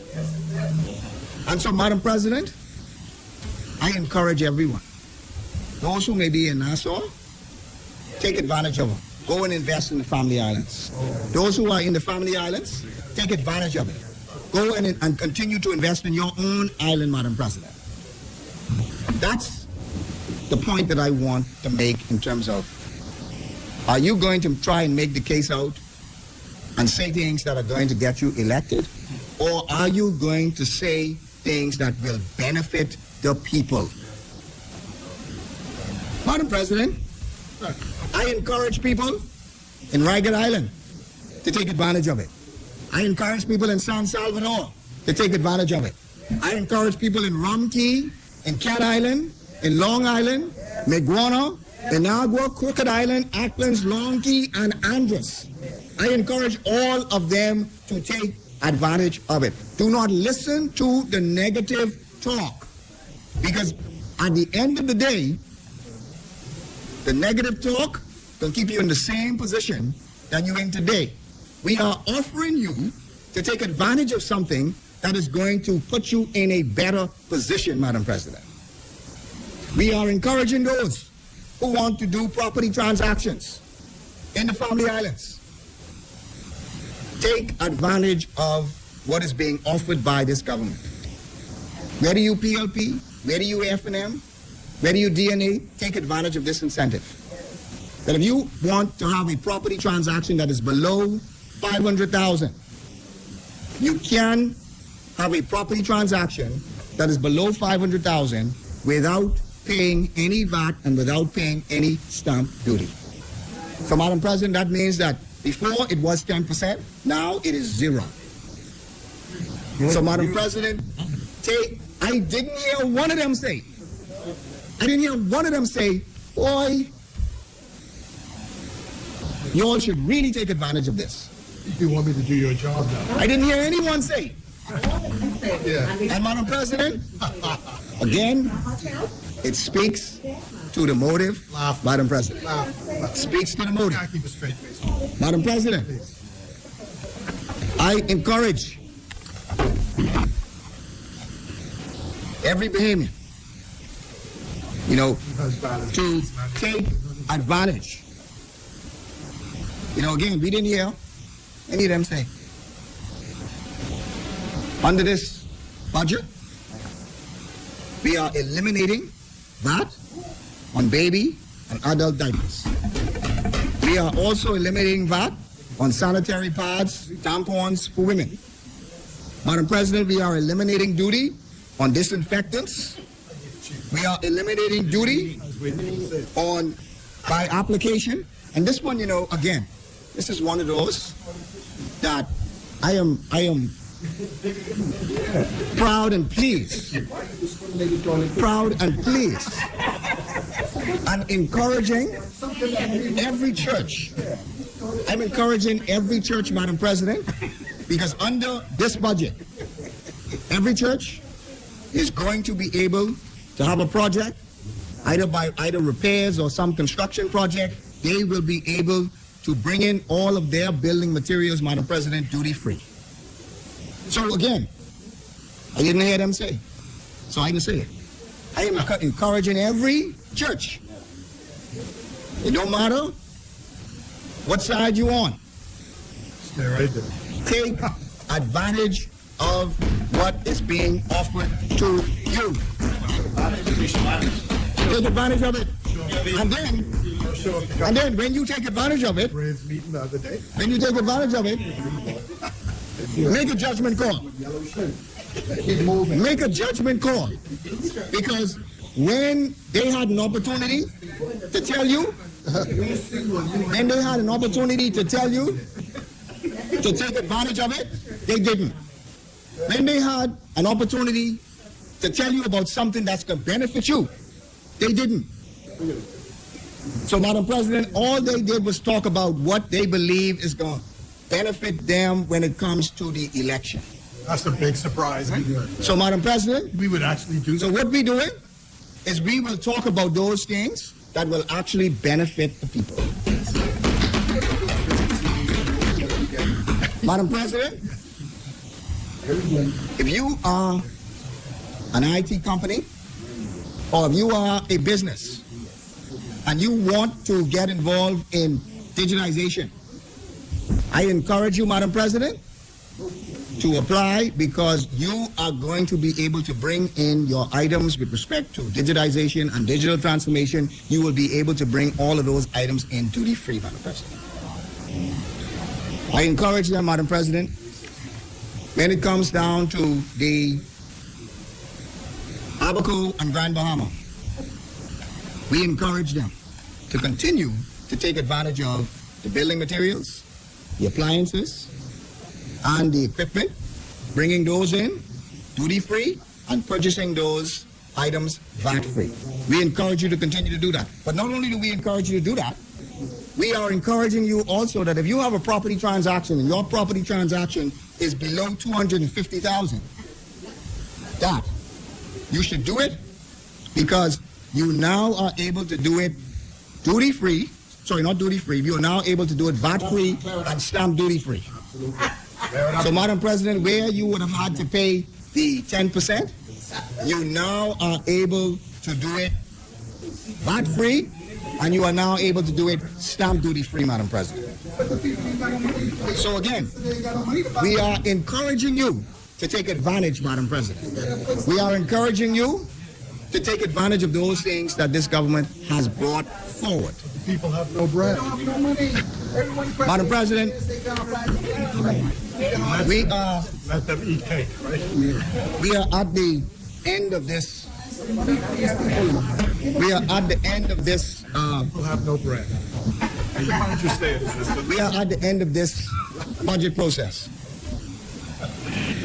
And I want to end, Madam President, with a scripture verse. And Madam President, this is one of my favorite scripture verses because it is an encouraging verse. It is one of those verses, Madam President, that says that we are The wind passeth over hard the pressed place where we shall know it. on every side. I've said it so much that they could quote it. And the wind passeth over. But we are not crushed. We may be perplexed, The wind passeth over. but we are not in despair. Persecuted, but not abandoned. Struck down, but not destroyed.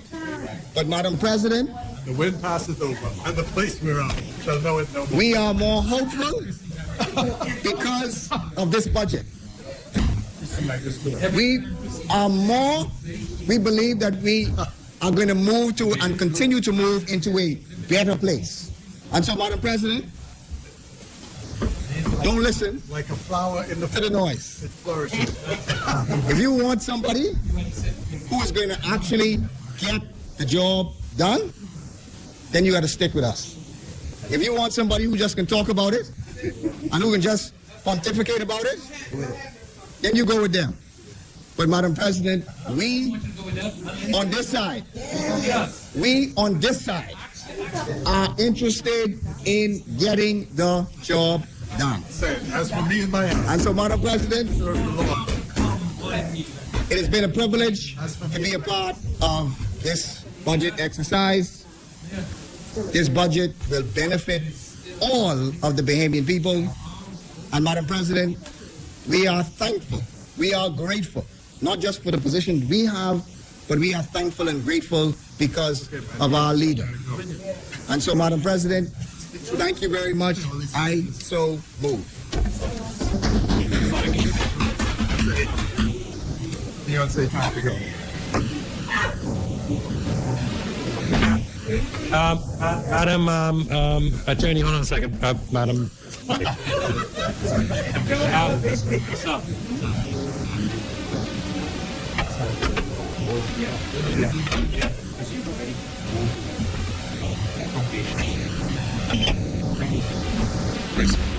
Madam President, I've been ably reminded to say certain words to make sure that But Madam President, I move now that the question now be put. What's the question?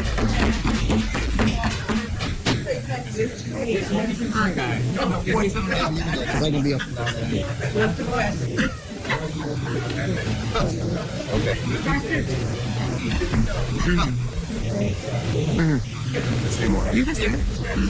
Madam President, I can.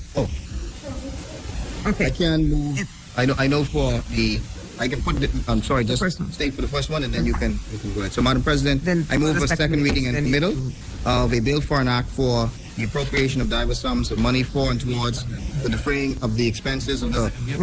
Yeah, we have to I'm putting the vote on first- it. I'm just putting the first one. But I'll read it. Yeah, I'll read it. No problem. Okay. Yeah. Yeah. Okay.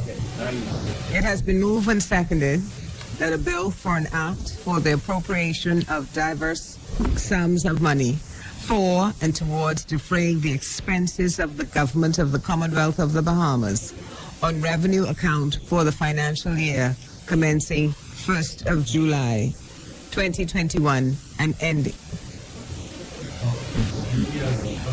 Oh, and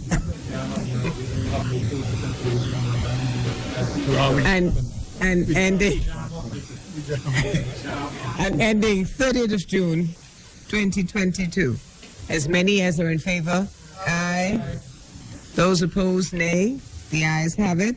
Order that the bill be read a second time and committed. Towards defraying the expenses of the government of the Commonwealth of the Bahamas on revenue account for the financial year commencing 1st of July 2021 and ending the 30th of June 2022. Further second readings? Yes, Madam President. Madam President, I move for second reading and committal a bill for an act for the appropriation of diverse sums of $372,423,052 for and towards defraying the expenses of the government of the Commonwealth of the Bahamas for capital development for the financial year ending 30th of June 2022. If I could have a second. It has been moved and seconded that a bill for an act for the appropriation of the sum of $372,423,052 for and towards defraying the expenses of the government of the Commonwealth of the Bahamas for capital development for the financial year ending 30th of June 2022. Or as many as are in favor? Aye. Those opposed, nay. The ayes have it. Order that the bill be read a second time and committed. Further second.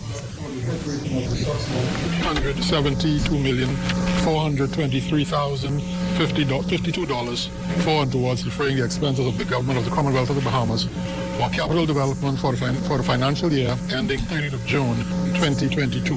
Further second readings. Madam President,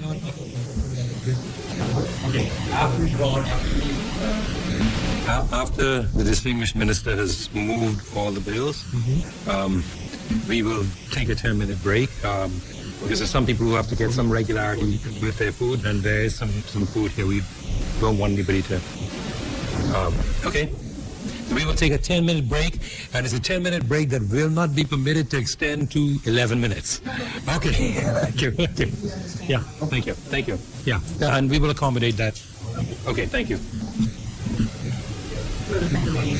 Madam President, I move for second reading middle a bill for an act to amend the Access to Affordable Homes Act. If I can get a second. Madam President, I rise for second. It has been moved and seconded that a bill for an act to amend the Access to Affordable Homes Act be read a second time and committed. No, all those in favor? Aye. All those opposed? Nay. The ayes have it.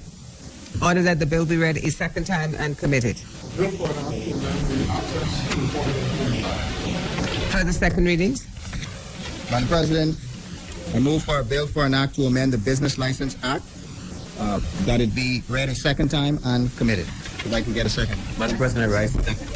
It has been moved and seconded that a bill for an act to amend the Business License Act be read. All those in favor? Aye. Be read a second time and committed. All those in favor? Aye. Those opposed, nay. The ayes have it. Order that the bill be read a second time and committed. A bill for an act to amend the Business License Act. For the second readings. Madam President, I move for second reading and committal a bill for an act to amend the City of Nassau Revitalization Act to extend the duration of the act for an additional 5 years. Let me get a second. It has been moved and seconded that a bill for an act to amend the City of Nassau Revitalization Act to extend the duration of the act for an additional 5 years. All those in favor, aye.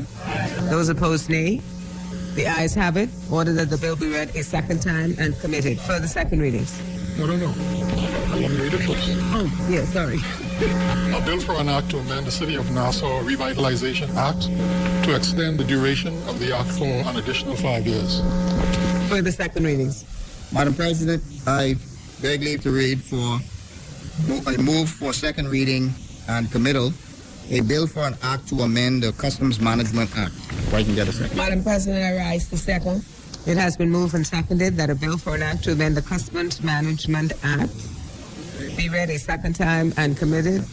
All those in favor, aye. Aye. All those opposed, nay. The ayes have it. Order that the bill be read a second time and committed. A bill for an act to amend the Customs Management Act. For the second readings. Madam President, I beg leave to read for second time and committal a bill for an act to amend the Excise Act. Madam President, I rise to second. It has been moved and seconded that a bill for an act to amend the Excise Act be read a second time and committed. All those in favor, aye. Aye. Those opposed, nay. The ayes have it. Order that the bill be read a second time and committed. A bill for an act to amend the Excise Act. For the second readings.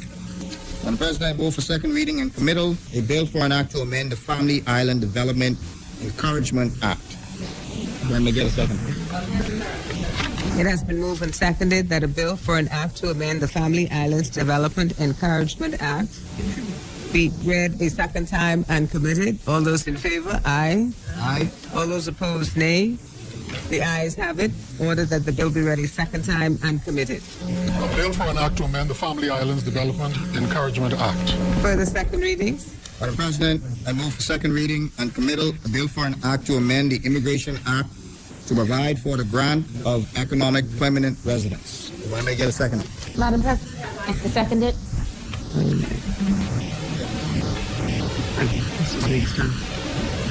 Which one was that? No, immigration. That's probably right.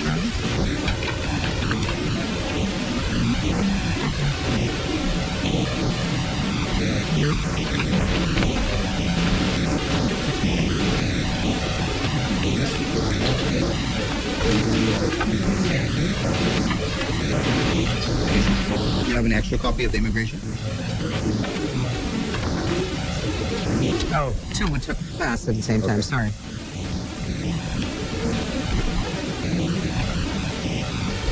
It was seconded? Yes. It has been moved and seconded that a bill for an act to amend the Immigration Act to provide for the grant of economic permanent residence be read a second time and committed. All those in favor, aye. All those opposed, nay. Order that the ayes have it. Order that the bill be read a second time and committed. A bill for an act to amend the Immigration Act to provide for the grant of economic permanent residence. Madam President, I move for second reading. Second reading. I move for second reading and committal a bill for an act to authorize the provisional credit of value-added tax and business license tax to enable businesses to increase staff employment levels. If I can get a second. Madam President, I rise to second. It has been moved and seconded that a bill for an act to authorize the provisional credit of value-added tax and business license tax to enable businesses to increase staff employment levels will be read a second time and committed. All those in favor, aye. Aye. Those opposed, nay. The ayes have it. Order that the bill be read a second time and committed. For the second Bill reading. for an act to authorize the provisional credit of value-added tax and business license tax to enable businesses to increase staff employment levels. For the second reading. Madam President, I move for second reading and committal a bill for an act to amend the Public Finance Management Act to empower the Financial Secretary to authorize third parties to collect taxes and arrears. If I may get a second.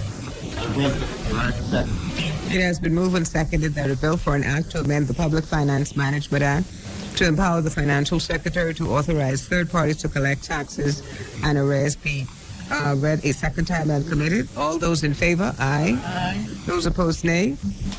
The ayes have it. Order that the bill be read a second time and committed. For the second A reading. bill for an act to amend the Public Finance Management Act to empower the Financial Secretary to authorize third parties to collect taxes and arrears. I know, Madam President, you're moving fast.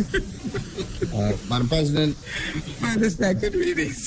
I move for second reading and committal a bill for an act to amend the Real Property Tax Act. It has been moved and seconded that a bill for an act to amend the Real Property Tax Act be read a second time and committed. All those in favor, aye. Aye. All those opposed, nay. The ayes have it. Order that the bill be read a second time and committed. For the second readings. Madam President, I move for second reading and committal a bill for an act to amend the Spirits and Beer Manufacture Act. Madam President, I rise for second.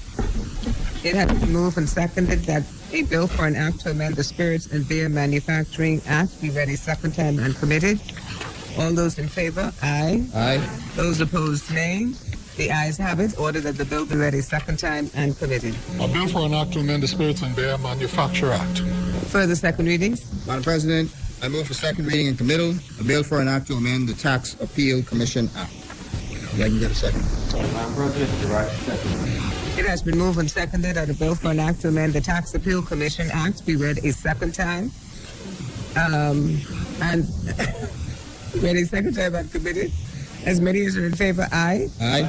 Those opposed, nay. The ayes have it. Order that the bill be read a second time and committed. A bill for an act to amend the Tax Appeal Commission Act. For the second readings. Madam President, I move for second reading and committal a bill for an act to amend the Tariff Act.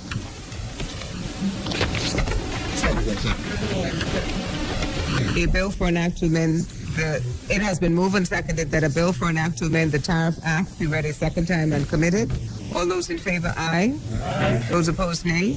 The ayes have it. Order that the bill be read a second time and committed. A bill for an act to amend the Tariff Act. For the second readings.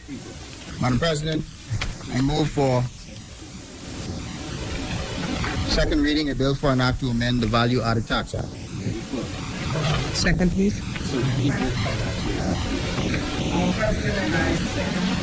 It has been moved and seconded that a bill for an act to amend the Value Added Tax Act be read a second time and committed. All those in favor, aye. Aye. Those opposed, nay. The ayes have it. Order that the bill be read a second time and committed. No further second reading. No further second readings, madam. A bill for an act to amend the Value Added Tax Act.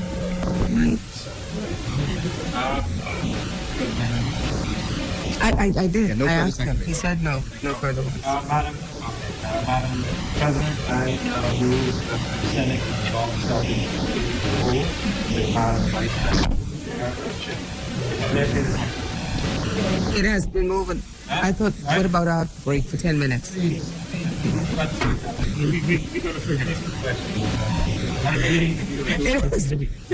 It has been moved and seconded that the Senate now resolves itself into a committee of the whole with the Vice President in the chair as chairman. All those in favor? Aye. Those opposed, nay. The ayes have it.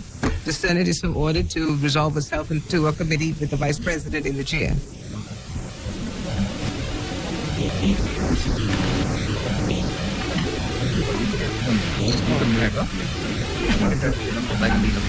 A committee of the whole. Madam Chair, I now beg leave to move that the business of the committee be suspended for 10 minutes. If I may obtain a second. It's been moved and seconded that the business of the committee suspends for 10 minutes. As many as are in favor, say aye. Aye. Those opposed, nay. The ayes have it. The business of the committee is suspended for 10 minutes. Thank you. Mr. Mali, on that, last one.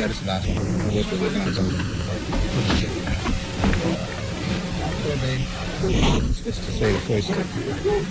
Yes. See the first of all this. Issue of diverse sums of money for and towards defraying the expenses of the government of Commonwealth of the Bahamas on the revenue account for the financial year commencing the 1st of July 2021 and ending the 30th of June 2020, that the long title be agreed. It's been moved and seconded that the long title of the bill be agreed. As many as are in favor, say aye. Aye. Those opposed, nay. The ayes have it. The long title of the bill is agreed. Madam Chair, I move that the short title of the bill be agreed. It's been moved and seconded that the short title of the bill be agreed. As many as are in favor, say aye. Aye. Those opposed, nay. The ayes have it. The short title of the bill is agreed. Madam Chair, I move that clause 2 of the bill be agreed. Chair. It's been moved and seconded that clause 2 of the bill be agreed. As many as are in favor, say aye. Aye. Those opposed, nay. The ayes have it. Clause 2 of the bill is agreed. Madam Chair, I move that heads 1 to 4 be agreed. It's been moved and seconded that heads 1 to 4 be agreed. As many as are in favor, say aye. Those opposed, nay. The ayes have it. Clauses 1 through 4 are agreed. Madam Chair, I move that clause that head 5 be agreed. It's been moved and seconded that head 5 of the bill be agreed. Last minute. Senator Yeah. Yeah. Yeah. Senator Dowell, I recognize. Thank you so much, Madam Chair. Yeah. Madam Chair. Just say what the head is. Yeah, of course. Yeah, head number 5 is line item 2111204, which is special employment projects. The reason why we're asking it is because during the budget presentation, there was nothing indicated about new employments except for the new appointment of the college recruits. And so we want to know why is that $12 million still continuing, and what is the purpose for it? Yeah, sorry, can you give that to me again? Sorry, yeah, that's 211. It's actually head number 5. Yeah. Okay, 2111204. Okay, I got you. So, thank you very much for your question, Senator. So you had asked about the college recruits. No, that one I can understand. Yeah, so the that. college recruits is... No, I'm just saying the college recruits just for the public. Okay. So the college recruits would be the line item right above that, which would have been the 1.5. And obviously we had indicated with respect to the college recruits that we wanted to ensure that there was continuity. We wanted to ensure that there was new blood, new ideas to come into the public service, and so that's why we have put that inside there. The line item special employment projects, which is the 12 million, that would be the continuation of the 52-week program. Okay, Madam President, we go on to rent 2221102, and we notice that under head 5, the Ministry of Public Service and National Insurance, we're now seeing approximately about a $4+ million increase for rent. I'm trying to find out exactly at this stage of the game, in the final year of your term in office, what is the purpose for additional rents? Madam President, this would have been, and I don't have the complete list in front of me, but this would have been the additional lease accommodations that would have taken place this year. And so the funding would have needed the additional funding would have needed to be put in there so that you could accommodate for the additional ones that have been committed to. So that's what the additional, it's actually an additional $5 million. As many as are in favor that head 5 be agreed, say aye. Aye. Those opposed, nay. Head 5 is agreed. Madam Chair, I move that head 6.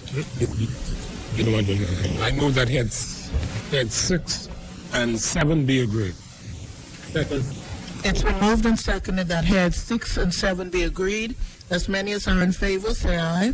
Those opposed, nay. The ayes have it. Heads 6 and 7 are agreed. Senate votes. Madam Chair, I move that head 8 be agreed. It's been moved and seconded that head 8 be agreed. As many. Thank you so much. Chair recognizes Senator Dalvo. Yes, said hey, Office of the Judiciary.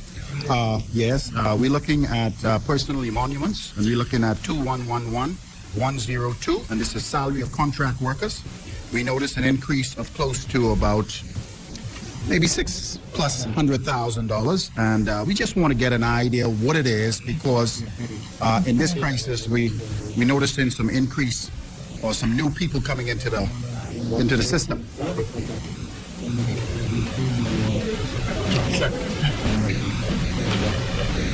Salary contract working.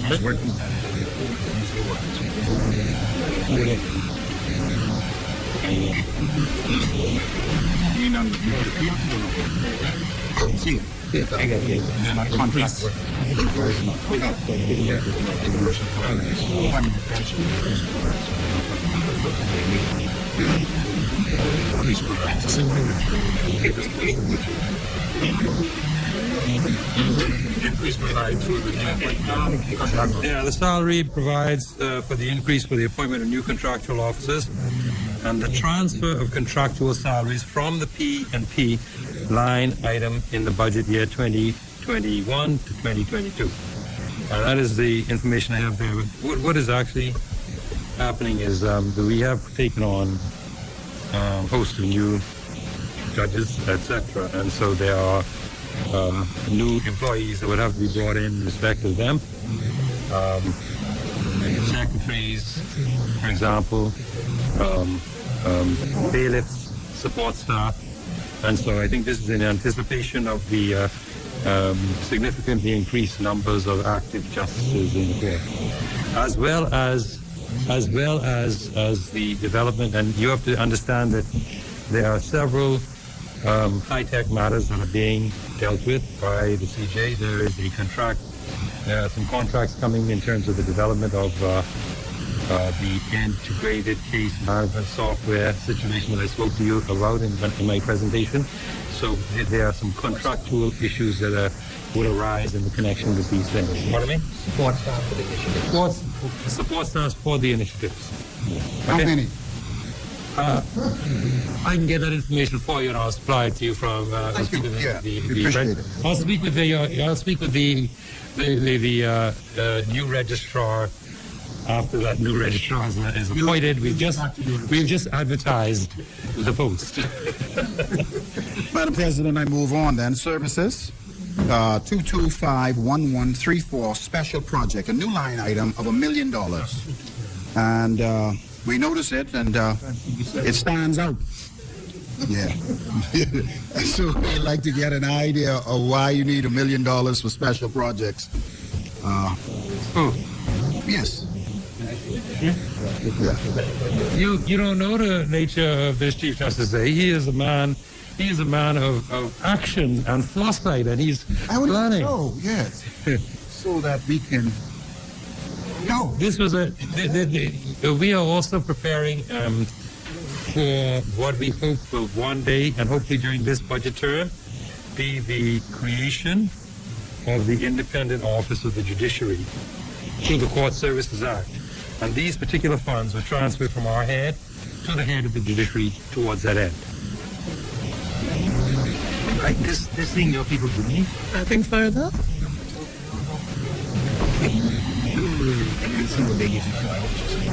Okay, you're done? As many as are in favor that head 8 be agreed, say aye. Those opposed, nay. The ayes have it. Head 8 is agreed. Madam Chair, I move that heads 9 and 10 be agreed. It's been moved and seconded that heads 9 and 10 be agreed. As many as are in favor, say aye. Those opposed, nay. The ayes have it. Heads 9 and 10 are agreed.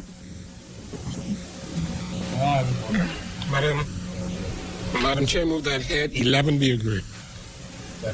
It's been moved and seconded that head 11 be agreed. As many Senator Colby Davis. Thank you, recognized. Madam Chair.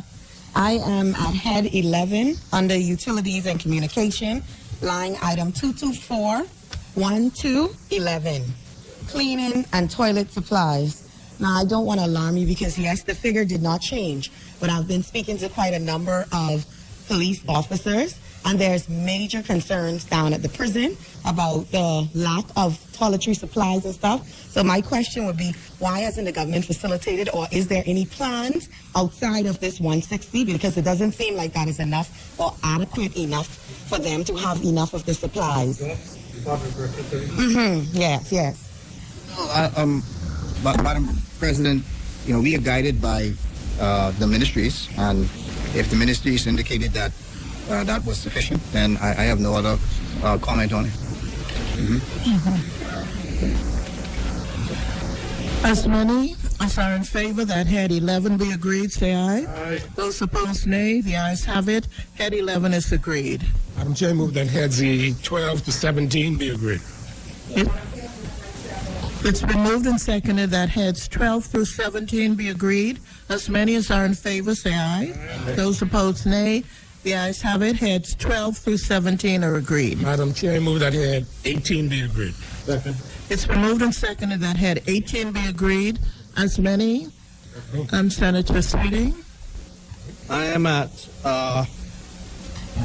226-1199. Miscellaneous Family Island Capital Projects. We noticed that the budget increased by some 2.4 plus million. So my question is in regards to capital projects within local government. Will these funds be dispersed equally among the different various councils, or will it be specific to whatever projects is by each council recommended? Yeah, it would be specific to each council. The bulk of this money, as I said in my presentation this morning, is going for the repair and upgrade of the residences. We have a lot of bad conditions for a lot of the administrators. We have a lot of complaints about the residents. Also, the government is embarking on a cleanup campaign. And the monies will also come from this head, but it would be proportion, just like the other allocations are. Which islands are you looking at? Because I know even in Harbour Island alone, the residents there would probably 2 million just to fix the administrative residence there. Because it's a cultural residence. Yeah, see, Senator Sawyer understands it. Yeah. It's got cultural significance. Yeah. This is the residence where the administrator lives? No, sir, but This is what I'm talking about. That's the only thing I'm talking about. The residences where the administrators live. Presently. Yes. As many as are in favor that head 18 be agreed, say aye. Aye. Those opposed, nay. The ayes have it. Head 18 is agreed. Senator. Madam Chair, I move that heads 19 and 20 be agreed. It's been moved and seconded that heads 19 and 20 be agreed.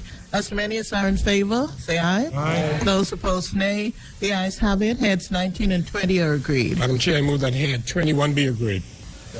It's been moved and seconded that head 21 be agreed. As many. Thank you Chair so much. recognizes Senator Dalvo. Thank you so much, Madam Chair. Head 21, line item 2231301, water supply.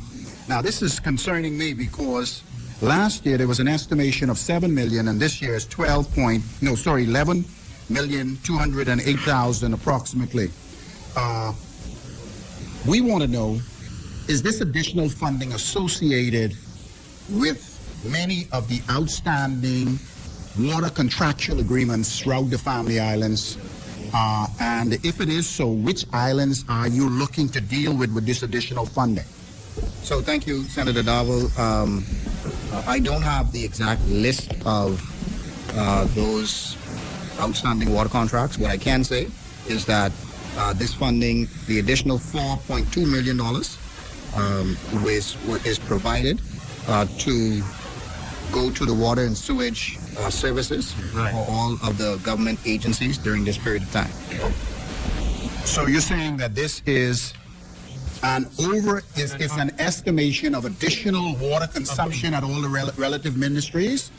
You're assuming that all of the ministries would use more water, or is the price of water going up? Because it's pretty rare.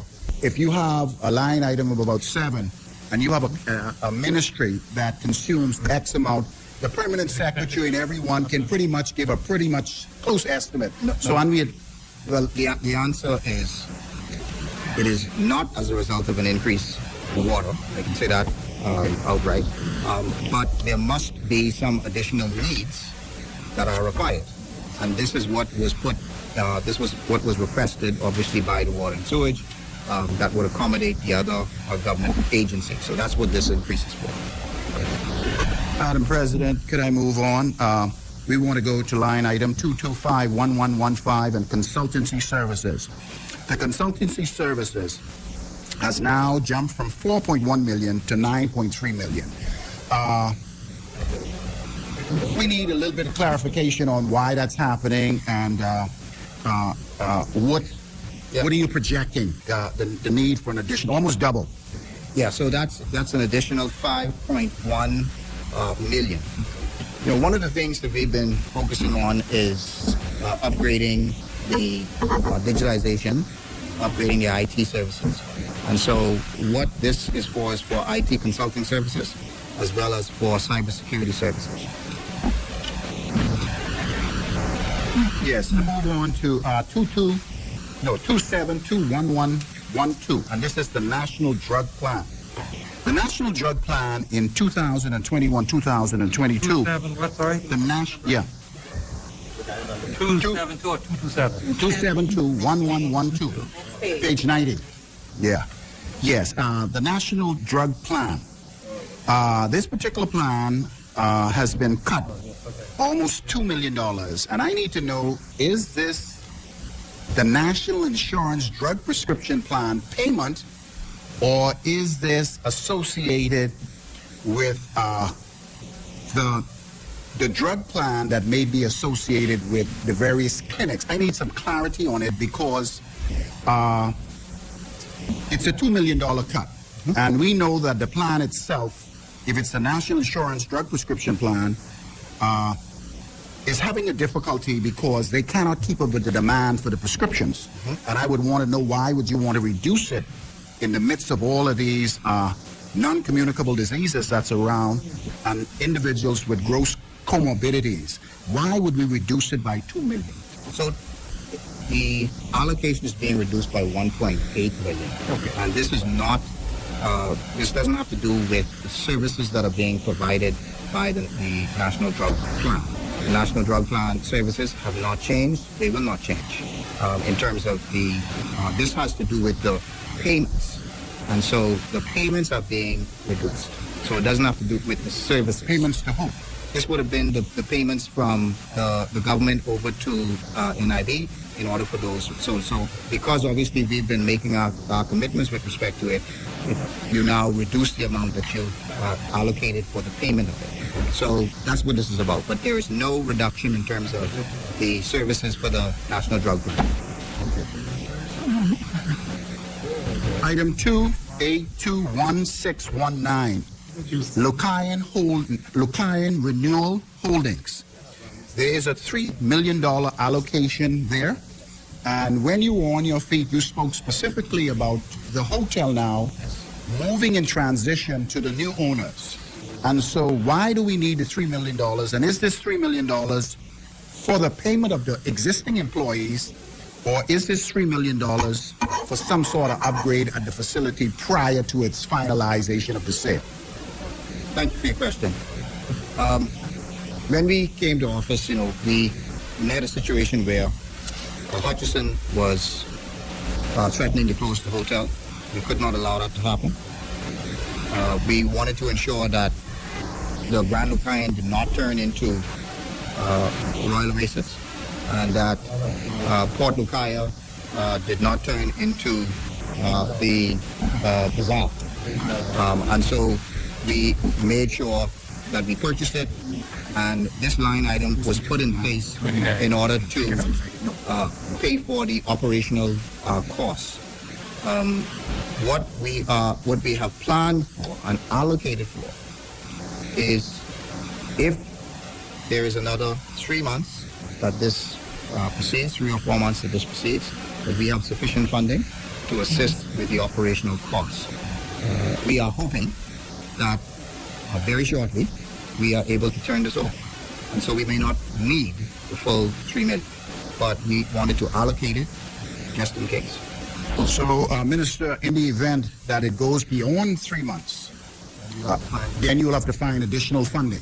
So it's about $1 million a month to keep the facility up and going. Okay. As many as are in favor that head 21 be agreed, say aye.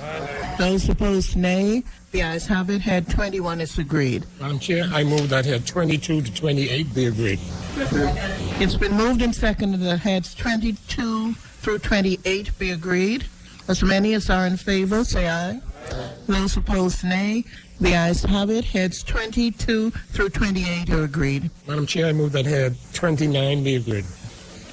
It's been moved and seconded that head 29 be agreed. As many, the chair recognizes Senator Dalville. Thank you so much, Madam President. Madam President, we're looking at 2271034, the C-19 Enforcement Unit. And this is under the Ministry of National Security. First of all, we don't know what is the C-19 Enforcement Unit, and I'd like to know what that is, because $2 million has been allocated to this unit. No, I need to know what do they do? I see the cars going on, but I need to know what they do, because sometimes I see them places where they're not supposed to be. Madam President, C-19 is COVID-19. Yeah. There's no sort of special secret kind of. No, C just means COVID. But Madam President, can they lock the COVID-19? I want to know because they play an essential role in ensuring that the COVID-19 protocols are kept. And so, Madam President, you would see at the airports, you would see actually, I've seen them actually walking from business to business. They are doing, I think, a tremendous job in terms of ensuring that businesses and persons adhere to the COVID-19 rules and the regulations. So, Madam President, that is what this allocation has to do with. As many as are in favor that head 29 be agreed, say aye. Aye. Those opposed, nay. The ayes are in favor, say aye. Aye. Those opposed, nay. The ayes have it. Heads 30 and 31 are agreed. Madam Chair, I move that head 32 be agreed. It's been moved and seconded that head 32 be agreed. The chair recognizes Senator Dalville. Thank you so much. Royal Bahamas Defense Force, and it's item 2, 111201. Regular weekly wages is definitely something that stands out in this head, because we're noticing $1.2+ million has been allocated. Are these new employees, or give me some insight of what it's all about? Madam President, protecting our borders is of the utmost importance. And one of the things that we must ensure is that there are sufficient officers and sufficient Defense Force officers to meet the ongoing challenges. And so, Madam President, this allocation is provision to fund the new recruits in the 21-22 fiscal period. As many as are in favor that head 32 be agreed, say aye. Aye. Those opposed, nay. The ayes have it. Head 32 is agreed. Madam Chair, I move that head 33 and 34 be agreed. It's been moved and seconded that heads 33 and 34 be agreed. As many as are in favor, say aye. Aye. Those opposed, nay. The ayes have it. Heads 33 and 34 are agreed. Madam Chair, I move that head 35 be agreed. It's been moved and seconded that head 35 be agreed. As many as are in favor that head 35 be agreed, say aye. Aye. Those opposed, nay. The ayes have it. Head 35 is agreed. Madam Chair, I move that head 37 be agreed. It's been moved and seconded that head 37 be agreed. As many as are in favor, say aye. Aye. Those opposed, nay. The ayes have it. Head 37 is agreed. Madam Chair, move that head 38 be agreed. It's been moved and seconded that head 38 be agreed. As many as are in favor, say aye. Those opposed, nay. The ayes have it. Head 38 is agreed. Senator. Madam Chair, I move that head 40 be agreed. It's been moved and seconded that head 40 be agreed. As many as the chair recognizes Thank you so Senator much, Dalville. Madam President. I know when the Minister of Transport and Local Government stood to his feet, he spoke about some things, but what we want to speak about is line item 2111101, and his salaries are permanent and pensionable. You went from 636,000 to 921,000. So it's obviously you're going to bring on some additional people.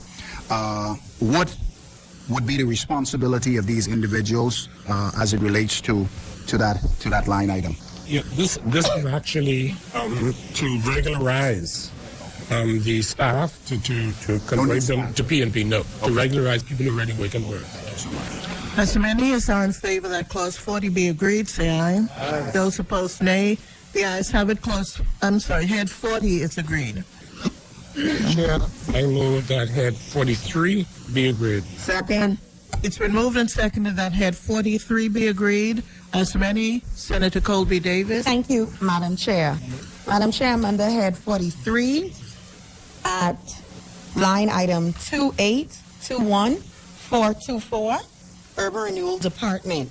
And I noticed increase of 6.5 million.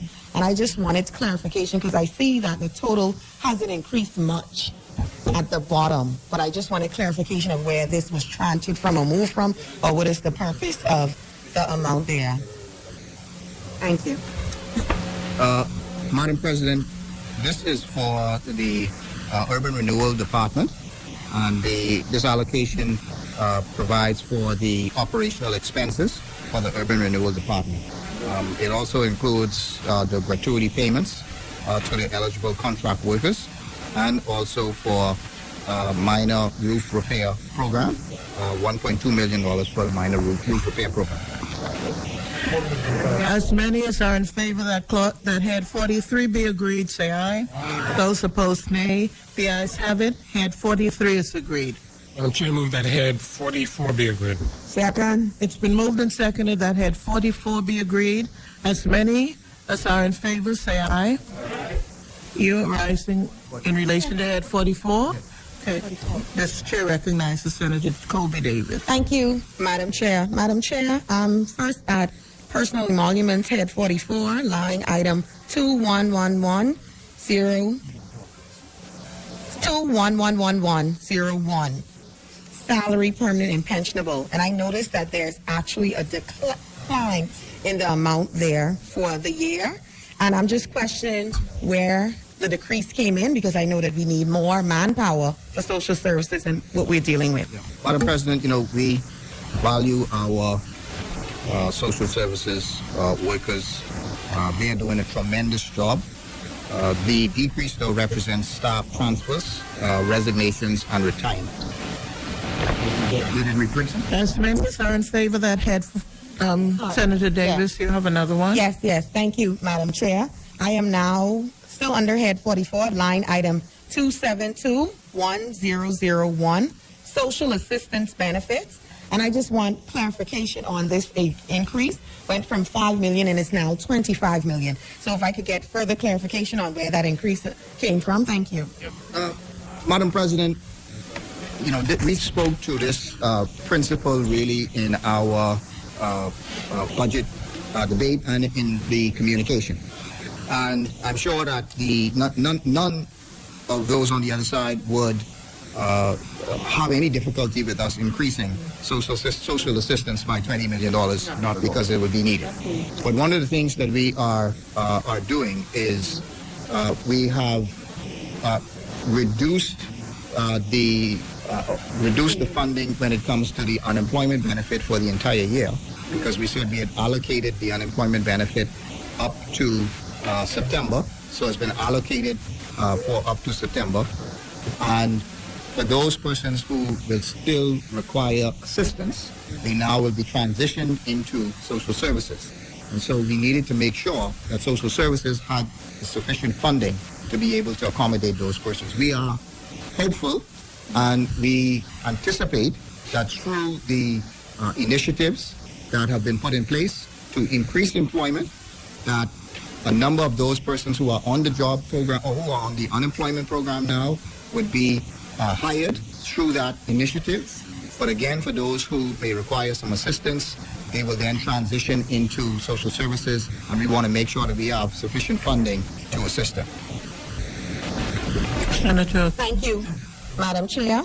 Line item 272-1106, Food Assistance Program. And I just wanted clarification because I know that the government also has a feeding program, and we want to know whether this is combined or if this is a separate program that's happening at the Ministry of Social Service or Department. Thank you.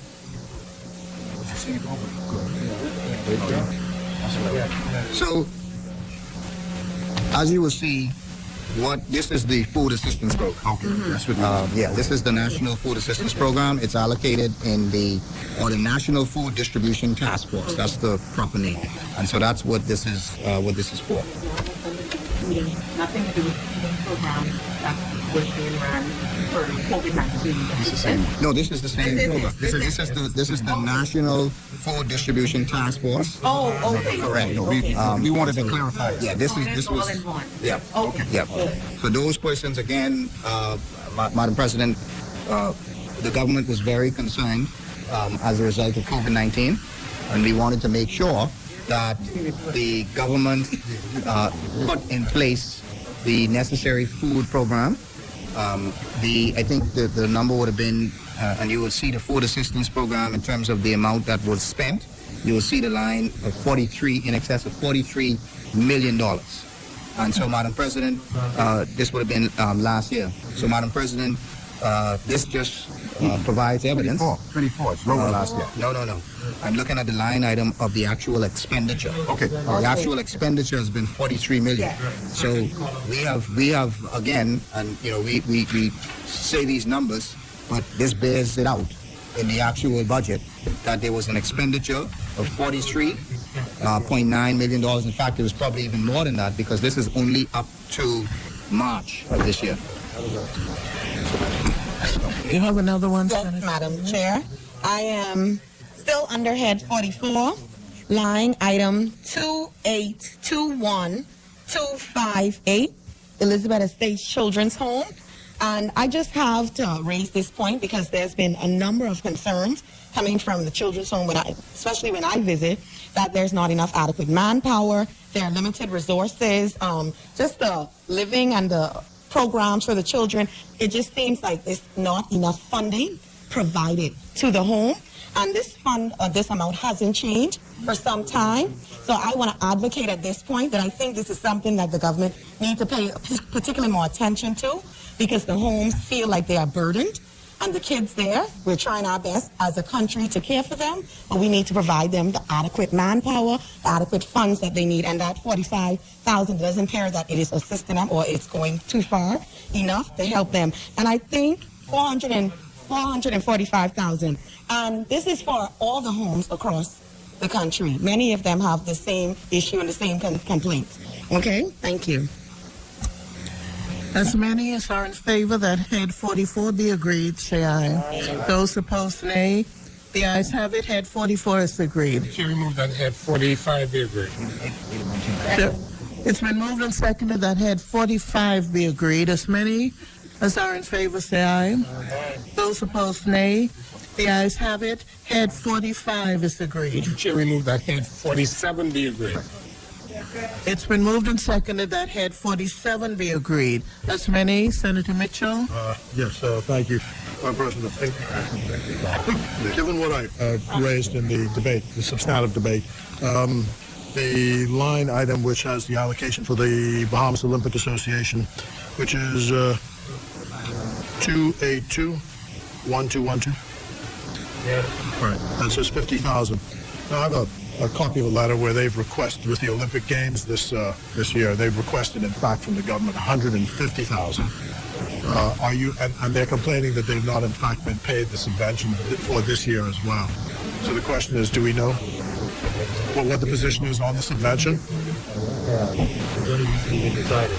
I think it's only been recently decided that the Olympics, it's only been recently confirmed that the Olympics are actually going to be held. You'll recall that over the last several weeks, there were a number of suggestions that there be a further postponement. So I think the finance will consider the application.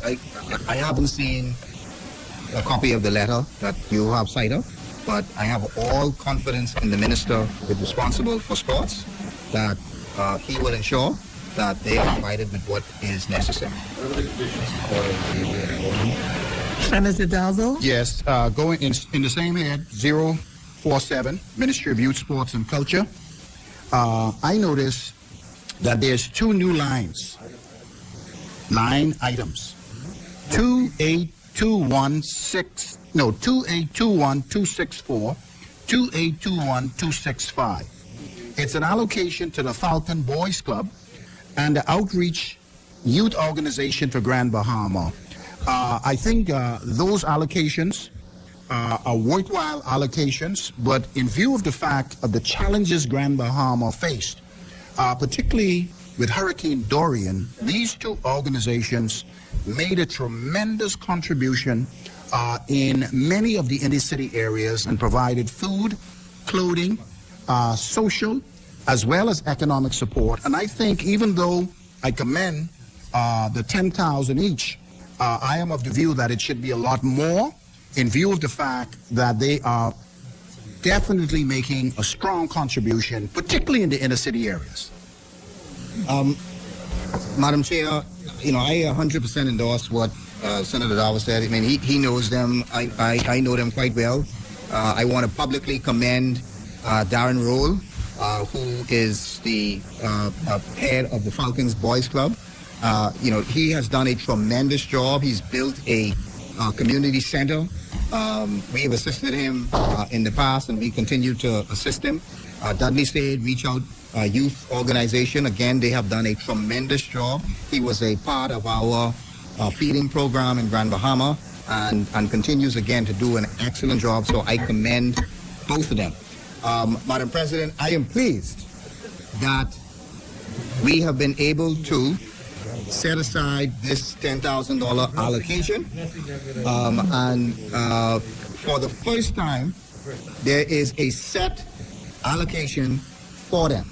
And I am pleased, Madam President, to be the Minister of State in the Ministry of Finance who has been able to set aside a specific amount for these two important organizations. Senator Dalvo? Madam President, I am definitely of the view that both organizations are very worthy, and as the former Minister of Grand Bahama, I supported them to the best of my ability. But I would like to move on to item 2821627, the Self-Starter Program, where we have noticed that there's a reduction of some $372,000. So it seems like in one direction we're moving forward, but in the second direction we're moving backward, because I believe that additional $372,000 for the Self-Starter Program, particularly after the effects of Hurricane Dorian, and many small groups are trying to get their feet back on the ground. I would like the minister to explain, and I hope and pray that that particular sum is in another line item somewhere. Madam President, I am extremely proud of the fact that the Self-Starter Program, and I remember when this Self-Starter Program was started. It was started under former Minister Shivago Lang, and it was started by the FNM. And this was one of those first programs that was done to assist young people in getting their business started. I mean, one of the huge success was the Bahamas Striping, which was one of the first companies that got the Self-Starter Grant, started his company, and is now a huge, huge success. Madam President, the Small Business Development Center has put in place an actual youth grant, and they have allocated, if I remember correctly, it might be about $500,000 that is actually allocated specifically for young people.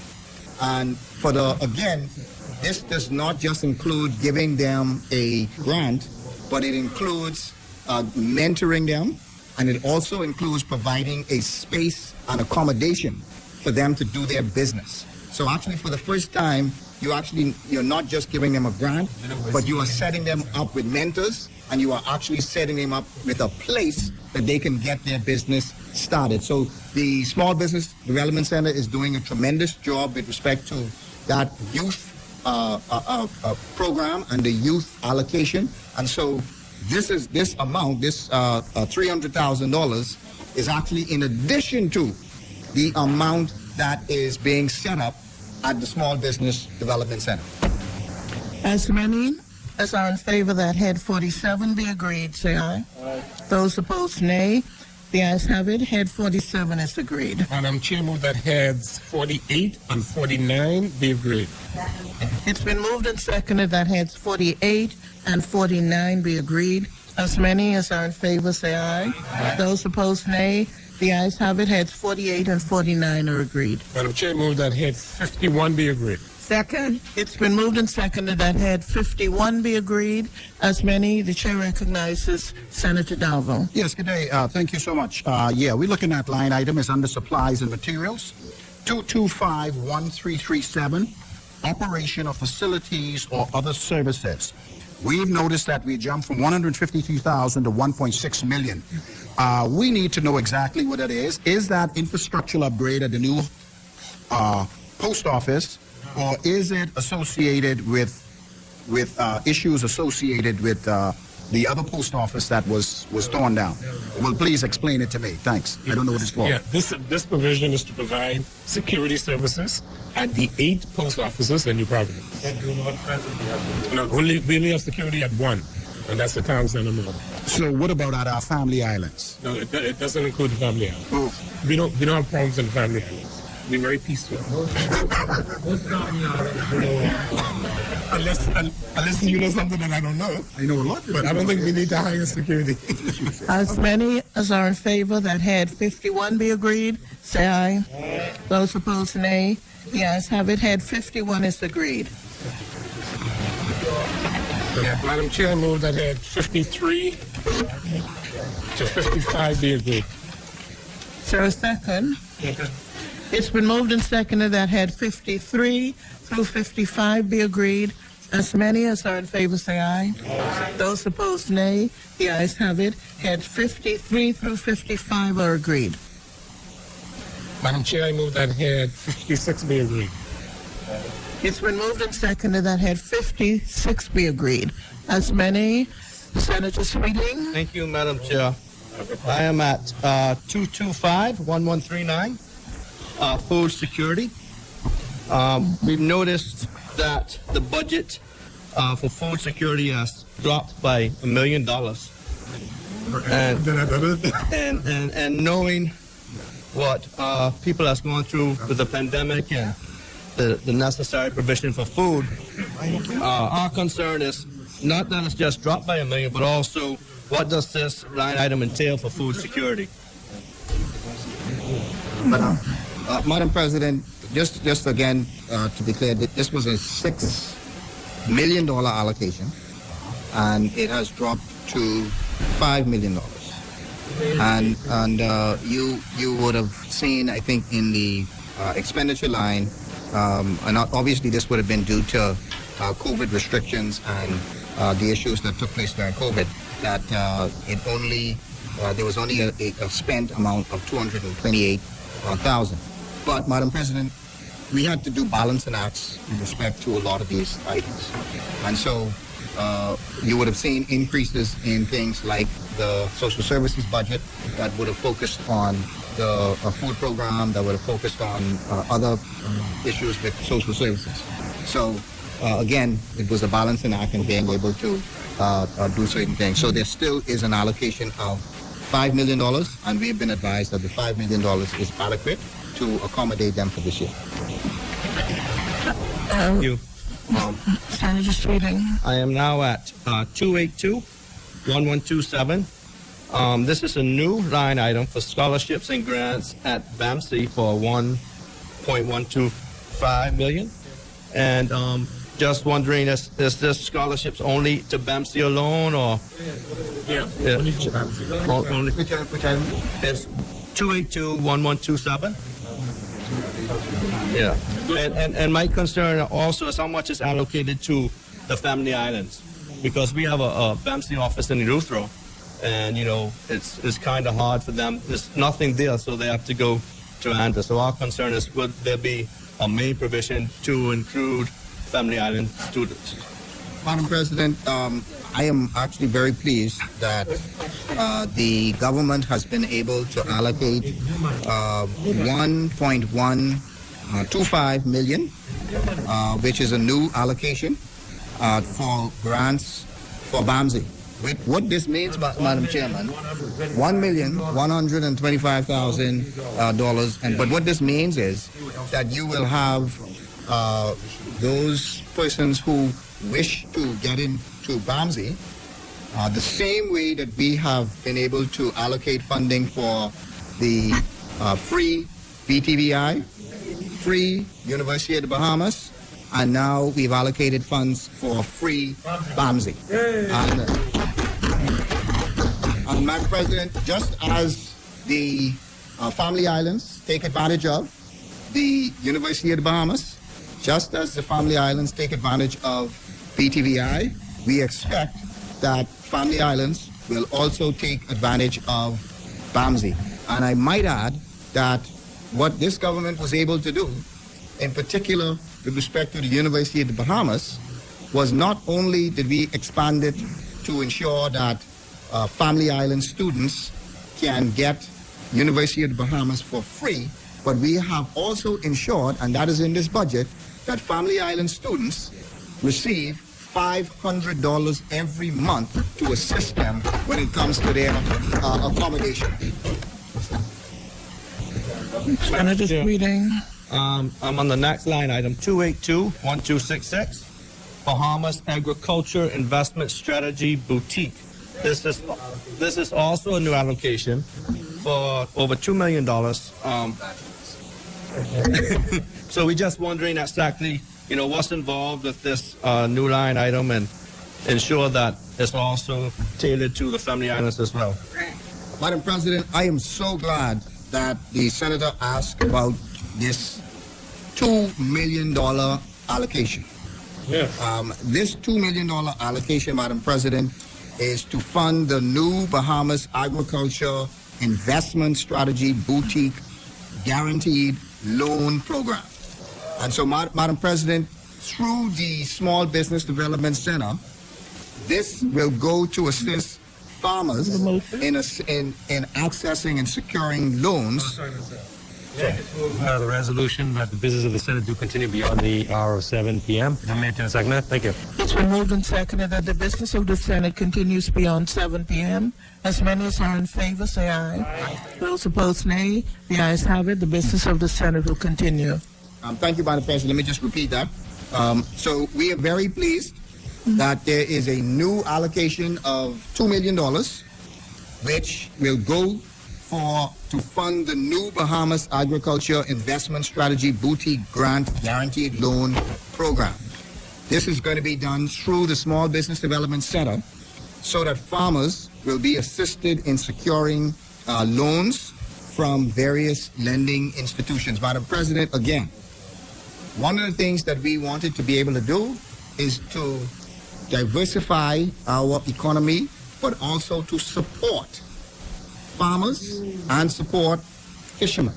And so this allocation, Madam President, is a tangible evidence that this government is going to assist those farmers. We do not just talk the talk, but we walk the walk, and we put our money where the mouth is, Madam President. As many. Thank you, reading. Sure. I am happy to hear about this investment in farm, because ever since I've been in the Senate, I've been speaking and advocating for farmers and fishermen and family islands. So I'm glad some of it is resonated. They've been listening, man. They've been listening to you.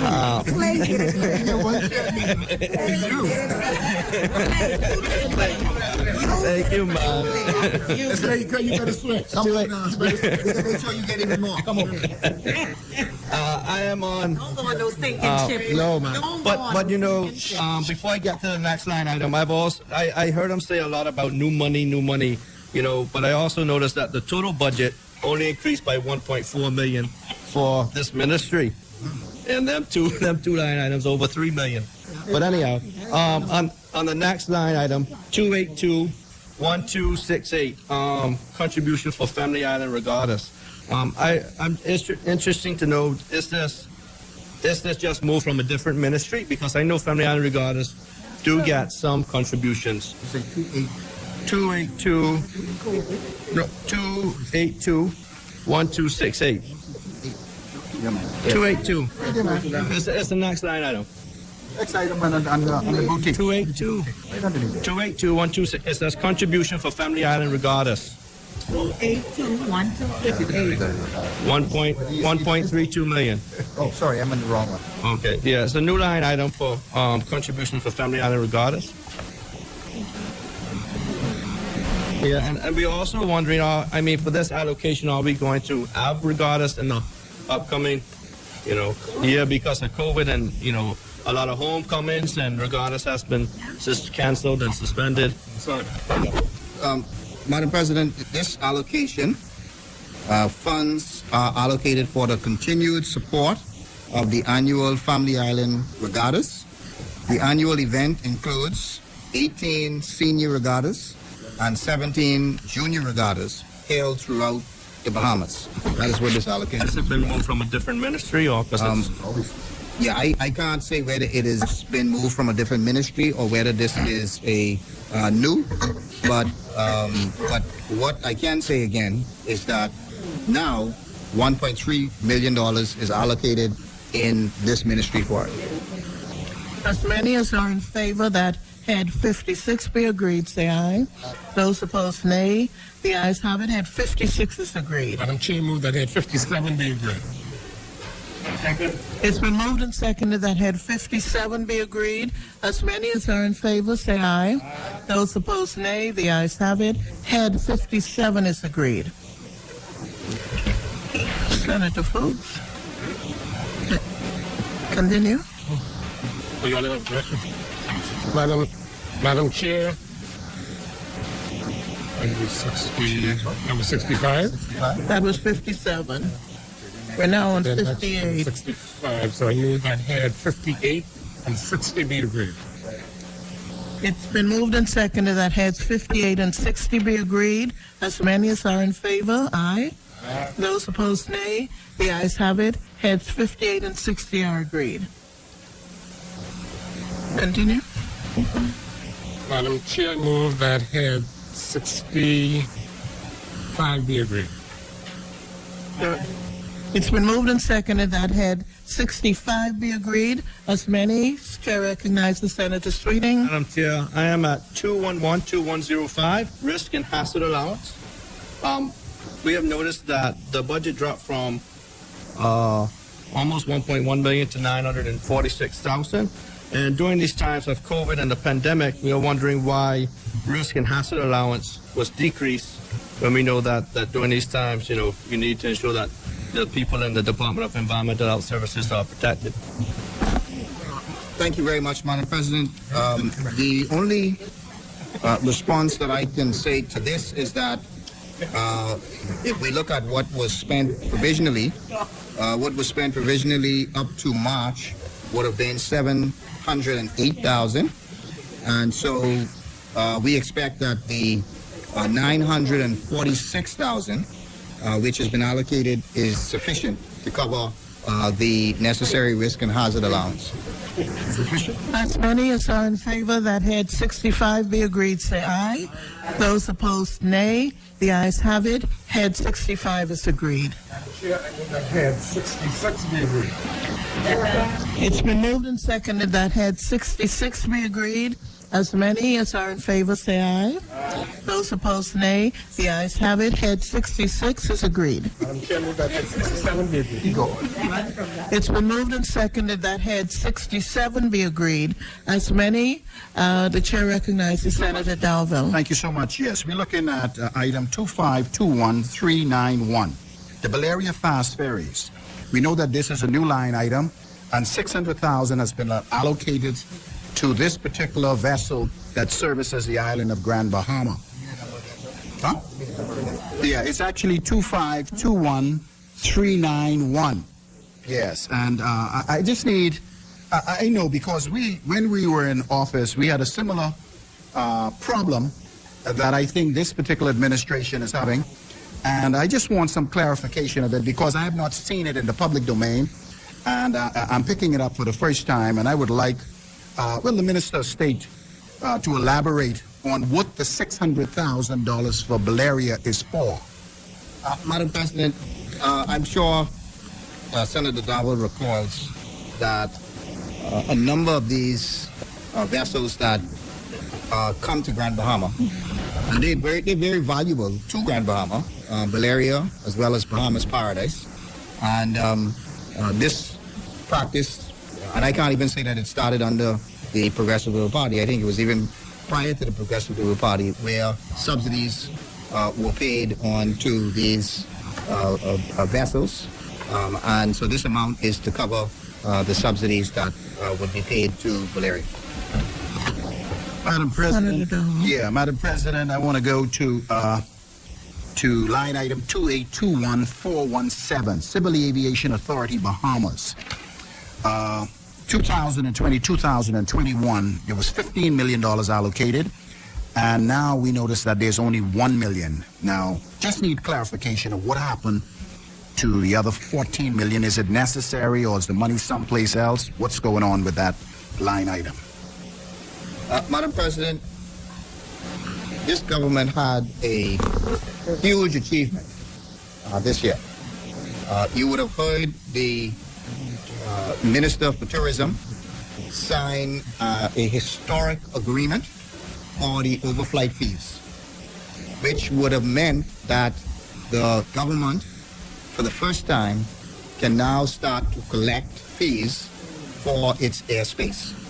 Okay. Now, while those fees are not put directly into the consolidated fund, those fees go towards assisting with the expenses for the aviation industry in the Bahamas. And so because it is anticipated that we are now going to receive at least the 14 million, we have made provisions in the budget because we expect that we are now going to receive those additional funds with respect to the overflight fees. So, Madam President, you will see that this achievement really has made a huge difference because it means now that you didn't have to find the additional or find the 14 million to go and to subsidize this. So, Madam President, I want to congratulate the Minister for Tourism, Dionisio de Aguilar, for making this a reality.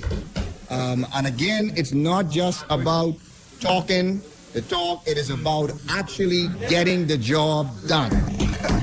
Madam President, Senator Dalville. yes, I had to laugh a little bit because it's quite obvious that the Minister of State wants to take credit alone for the great work and the foundations laid by the Progressive Labour Party in the initial negotiations, and the one who had the insight to move on what was necessary. And while we at it, let's look at line item. Let's look at line item 28214. Quiet, please. Yes, thank you so much. We're not in the debate, we're in the lines. Yeah, 2821423, Bahamas Air Navigational Service Authority. There's $1 million. Now, explain that. So you're saying in the line item we talk about, you're anticipating getting about 14.3 million, and you're going to spend $1 million with Bahamas Air Bahamas Air Navigational Services Authority, which is necessary in order for us to have our overflight capability. Yeah, this is for, it's simple, it's for the operational expenses for a new authority. That's all this is $1 million for the operational expenses of the new authority. As many as are in favor that head 67 be agreed, say aye.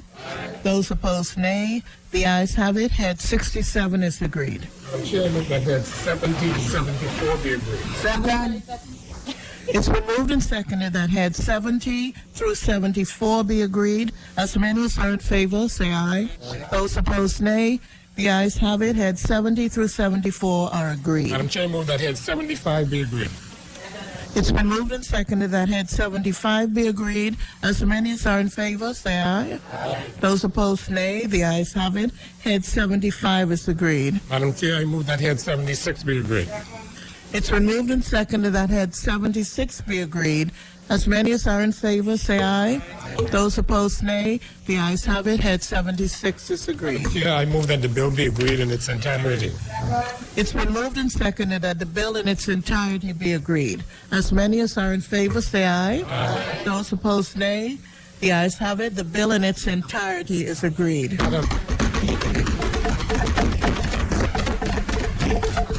Madam Chair, I move that the long title of the Appropriation Capital Development 21-22 Bill 2021 be agreed. It's been moved and seconded that the long title of the bill be agreed. As many as are in favor, say aye. Those opposed, nay. The ayes have it. The long title of the bill is agreed. Move that the short title be agreed. It's been moved and seconded that the short title of the bill be agreed. As many as are in favor, say aye. Those opposed, nay. The ayes have it. The short title of the bill is agreed. Madam Chairman, I move that clauses 2 and 3 be agreed. It's been moved and seconded that clauses 2 and 3 of the bill be agreed. As many as are in favor, say aye. Those opposed, nay. The ayes have it. Clauses 2 and 3 of the bill are agreed. Madam Chair, I move that heads 7 and 13 be agreed. It's been moved and seconded that heads 7 and 13 be agreed. As many as are in favor, aye. Those opposed, nay. The ayes have it. Heads 7 and 13 are agreed. Madam Chair, I move that head 21 be agreed. You don't have to do it at 14. There's no 14. 14. I don't have a 14. No, it's 14 either. There's nothing there. So you don't have a 14. No, there's nothing. Yeah, you don't. You don't really have to, but if you want to, you can do it. It's not in the shed. It's void. Yeah. Madam Chair, I move that head 21 be agreed. It's been moved and seconded that head 21 be agreed. As many, the chair recognizes Senator Dalvo. Yes, we're looking at head 21, Ministry of Finance, 3113010, subdivision infrastructure. Now, the reason why I'm asking that is because there's a variety of subdivisions that the government is talking about. The one at Kennedy, one in Carmichael, and there's one someplace else, and I drove past the 3 of them, and the only thing I see is bush. And so, what I'm saying, with a lot of pictures, I see the Member of Parliament picture. I pass the Carmichael one, I see a faded picture of the Member of Parliament, and we see now there's $5 million allocated. No, that's in Kalani. That's why your Prime Minister did it, because it's in his constituency. We're looking at subdivision infrastructure. Huh? No, it's Kennedy going to Papal Track, that new area for. Yeah, that's what we're talking about. No, but JFK. No. The point, yeah. I appreciate it. I appreciate it because you have an allocation of $5 million, which is inclusive of electricity, water, roads, and the entire work for 3 subdivisions. Explain if that is adequate to get the job done in your final hours of administration. Madam President, it is amazing, and it's their right to ask certain questions, and we are here to answer those questions. But Madam President, I'm so glad that they asked that question, because the Prime Minister has announced a wonderful program for young professionals.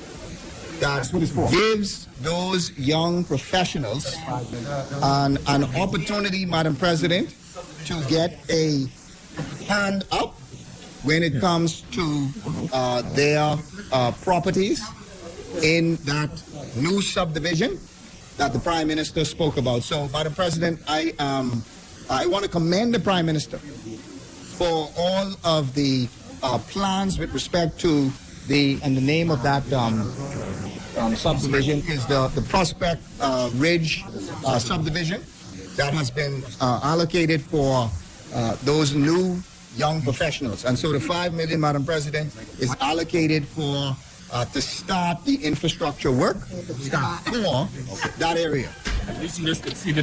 As many as are in favor that head 21 be agreed, say aye. Those opposed, nay. The ayes have it. Head 21 is agreed. Chairman, that heads 23 to 32 be agreed. Is there a second? It's been moved and seconded that heads 23 through 32 be agreed. As many as are in favor, say aye. Those opposed, nay. The ayes have it. Heads 23 through 32 are agreed. Madam Chair, move that head 33 be agreed. It's been moved and seconded that head 33 be agreed. As many, Chair recognizes Senator Sweeting. Thank you, Madam Chair. I am on line 3111301, bridge repair and maintenance. I understand that the glass window bridge was listed as one of your accomplishments, but I also noticed that the Prime Minister spoke during the budget debate that they were going to repair the glass window bridge starting January. So my concern or question is $3 million adequate just for that one bridge alone, nevertheless bridges and for repairs and maintenance across the country?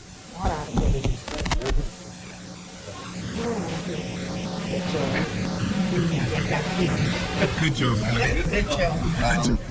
Madam President, again, one of the things that we have had to do is a balancing act with respect to how we allocate funding, especially when it comes to the capital side, and to make sure that we remain fiscally responsible, to make sure that we hit our fiscal targets, and to make sure that we focused on bringing our debt down as well.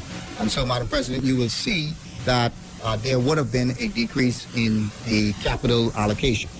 But, Madam President, the funding for this line item provides for the replacement of a Staniel Creek Bridge, the repairs to a Davy Creek Bridge, the North Andros and Millers Creek Bridge, the the Davy Creek Bridge, North Andros, and Millers Creek Bridge, North Andros, as well as repairs to the Staniel Key Bridge in Exuma. Also, Madam President, one of the things that, and the Prime Minister mentioned this also, was that we have to do some things differently and also look at some innovative ways as to how we fund infrastructure projects. And so while the budget may not necessarily allocate funding for all of the necessary infrastructure needs, one of the things that we are establishing is an infrastructure fund. We are doing it in conjunction with the IDB, to where this infrastructure fund will go out and attract private sector funding to be able to assist us with respect to how we put in place a number of these infrastructures. So you'll see PPP projects for airports and some of the other initiatives as well. Senator Sweeting, you have another. So thank you. So does that in turn mean that the glass window bridge will be a PPP project? Because I didn't hear you mention that when you spoke about bridge repair and maintenance. Okay. So the glass window bridge PPP? So obviously the glass window bridge has to go through the engineering and the study and the design phase to be able to replace that. So you will see in allocated in line item 2822022. There is allocated an estimated, not estimated, there's an amount of 1.843 million. That allocation includes engineering studies and design for the replacement of the glass window bridge. Good. So, Senator Streeting? good. So we are on 3111302. We have noticed that the line item is increased by some 5.6 million, from 2 million to 7.621 million. So my concern is what ports and docks would actually be repaired, and would it include Family Islands and any docks in Eleuthera, any docks in South Eleuthera?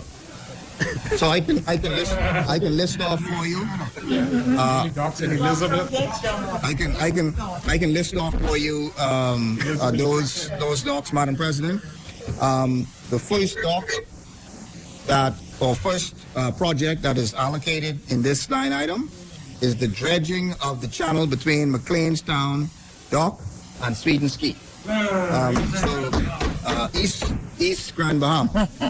Madam President, that again, one of the challenges that has been faced is that when the storm came, really it put a lot of debris, and those fishermen really have to do a number of maneuvering to be able to get through that channel.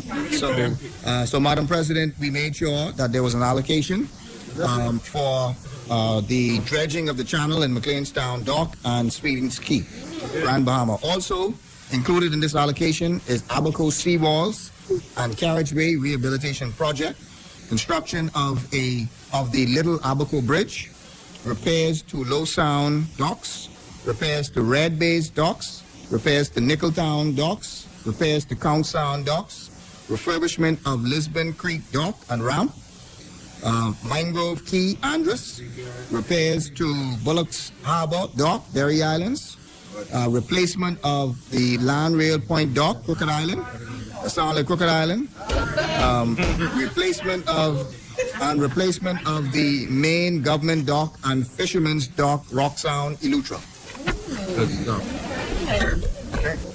Senator Streeting? 310 water infrastructure.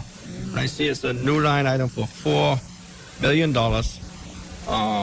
for water infrastructure. And in Eleuthera, in Central Eleuthera in particular, they do have an issue with water pressure and water always off.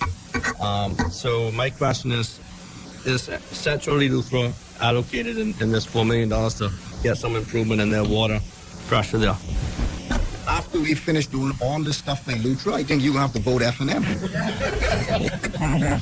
But seriously, Madam President, the $4 million, it represents a CDB or Caribbean Development Bank loan for water infrastructure projects, and it really is for family islands, for various family islands. As many as are in favor that head 33 be agreed, say aye. Those opposed, nay. The ayes have it. Head 33 is agreed. Chairman, that had 38 be agreed. Had 38 be agreed. It's been moved and seconded that head 38 be agreed. The chair recognizes Senator Dalvo. Yes, ma'am. Thank you, Madam Chair. 38, Ministry of Education, Capital Works. Line items 311-1201. And it has to do with construction of schools. There's a $6 million allocation. We on this side want to know, where would this school be, or where will these schools exist? Is this in Agua? Is the continuation of the repair of the school in Holmes's Rock? We just need clarification.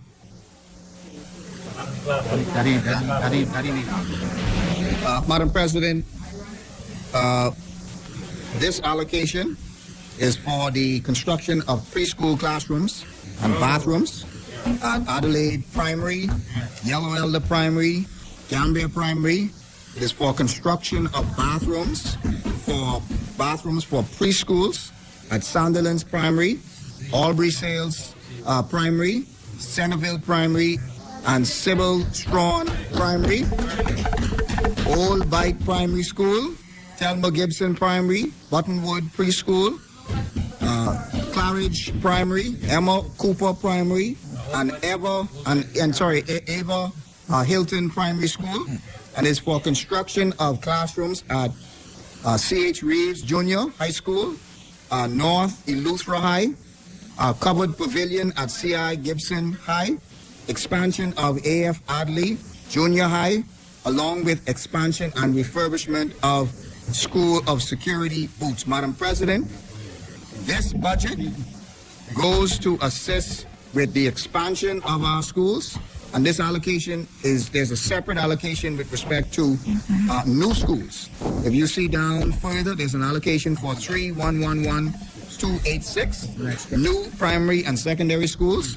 That is for a construction of East Grand Bahama Comprehensive School, and as you would know, there were a number of different schools in the East Grand Bahama that were destroyed, and so we are now amalgamating all of those schools, and there's going to be one comprehensive school for the East Grand Bahama area. I believe they have allocated in High Rock, which is like a central midpoint for all of the schools.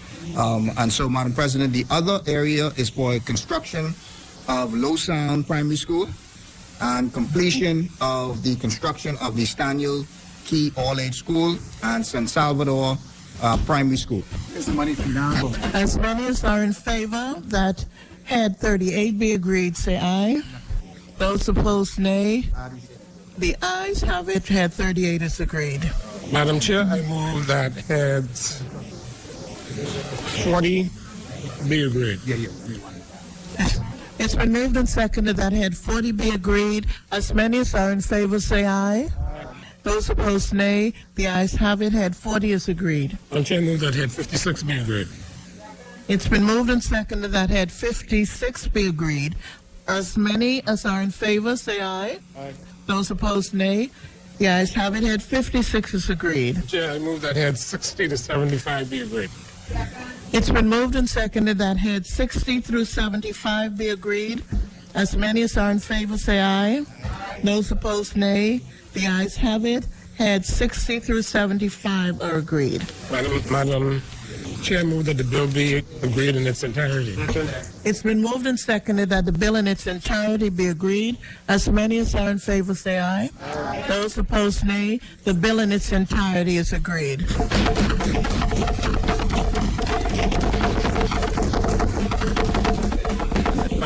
Madam Chair, I move that the long title of Access to Affordable Homes bill be agreed. It's been moved and seconded that the long title of the bill be agreed. As many as are in favor, say aye. Those opposed, nay. The ayes have it. The long title of the bill is agreed. Madam Chair, I move that the short title of the bill be agreed. It's been moved and seconded that the short title of the bill be agreed. As many as are in favor, say aye. Those opposed, nay. The ayes have it. The short title of the bill is agreed. Madam Chair, I move that clauses 2 and 3 be agreed. It's been moved and seconded that clauses 2 and 3 of the bill be agreed. As many as are in favor, say aye. Those opposed, nay. The ayes have it. Clauses 2 and 3 are agreed. Madam Chair, I move that the bill be agreed in its entirety. It's been moved and seconded that the bill in its entirety be agreed. As many as are in favor, say aye. Those opposed, nay. The ayes have it. The bill in its entirety is agreed. Madam Chair, I move that the long title of Business License Amendment Bill be agreed. It's been moved and seconded that the long title of the bill be agreed. As many as are in favor, say aye. Those opposed, nay. The ayes have it. The long title is agreed. I move that the short title be agreed. It's been moved and seconded that the short title of the bill be agreed. As many as are in favor, say aye. Those opposed, nay. The ayes have it. The short title is agreed. Move that clause 2 be agreed. It's been moved and seconded that clause 2 of the bill be agreed. As many as are in favor, say aye. Those opposed, nay. The ayes have it. Clause 2 of the bill is agreed. Move that the bill be agreed in its entirety. It's been moved and seconded that the bill in its entirety be agreed. As many as are in favor say aye. Those opposed nay. The ayes have it. The bill in its entirety is agreed. Move that the City of Nassau revitalization long title be agreed. It's been moved and seconded that the long title of the bill be agreed. As many as are in favor say aye. Those opposed nay. The ayes have it. The long title of the bill is agreed. Move that the short title be agreed. It's been moved and seconded that the short title of the bill be agreed. As many as are in favor say aye. Those opposed nay. The ayes have it. The short title of the bill is agreed. Clause 2 of the bill be agreed.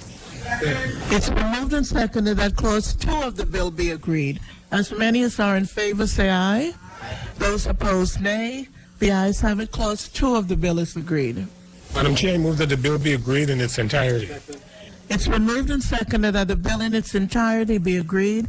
As many as are in favor say aye. Those opposed nay.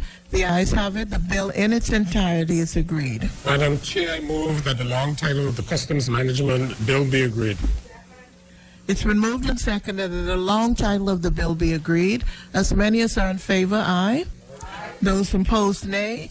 The ayes have it. The long title of the bill is agreed. I move that the short title of the bill be agreed.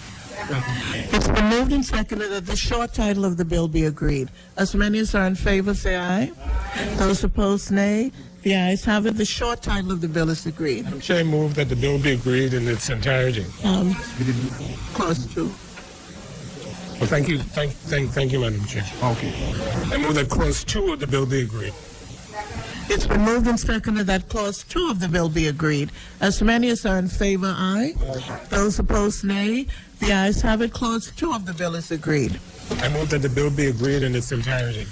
It's been moved and seconded that the bill in its entirety be agreed. As many as are in favor, say aye. Those opposed, nay. The ayes have it. The bill in its entirety is agreed. Madam Chair, I move that the long title of the excise bill be agreed. It's been moved and seconded that the long title of the bill be agreed.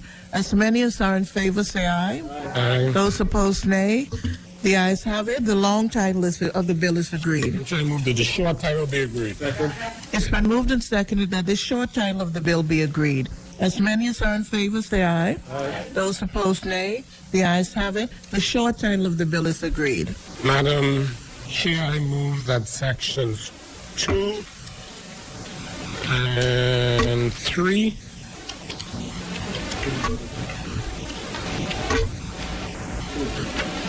be agreed. It's been moved and seconded that sections clauses 2 and 3 of the bill be agreed. As many as are in favor, say aye. Those opposed, nay. The ayes have it. Clauses 2 and 3 of the bill are agreed. I move that the bill be agreed in its entirety. It's been moved and seconded that the bill in its entirety be agreed. As many as are in favor, say aye. Those opposed, nay. The ayes have it. The bill in its entirety is agreed. Madam Chair, I move that the long title of the Family Island Development Encouragement Bill be agreed. It's been moved and seconded that the long title of the bill be agreed. As many as are in favor, say aye. Those opposed, nay. The ayes have it. The long title of the bill is agreed. I move that the short title be agreed. It's been moved and seconded that the short title of the bill be agreed. As many as are in favor, say aye. Those opposed, nay. The ayes have it. The short title of the bill is agreed. I move that clauses 2, 3, and 4 be agreed. It's been moved and seconded that clauses 2, 3, and 4 of the bill be agreed. As many as are in favor, say aye. Those opposed, nay. The ayes have it. Clauses 2, 3, and 4 of the bill are agreed. Move that the bill be agreed in its entirety. It's been moved and seconded that the bill in its entirety be agreed. As many as are in favor, say aye. Those opposed, nay. The ayes have it. The bill in its entirety is agreed. Madam Chair, I move that the long title of the Immigration Bill be agreed. It's been moved and seconded that the long title of the bill be agreed. As many as are in favor, say aye. Those opposed, nay. The ayes have it. The long title of the bill is agreed. I move that the short title be agreed. It's been moved and seconded that the short title of the bill be agreed. As many as are in favor, say aye. Those opposed, nay.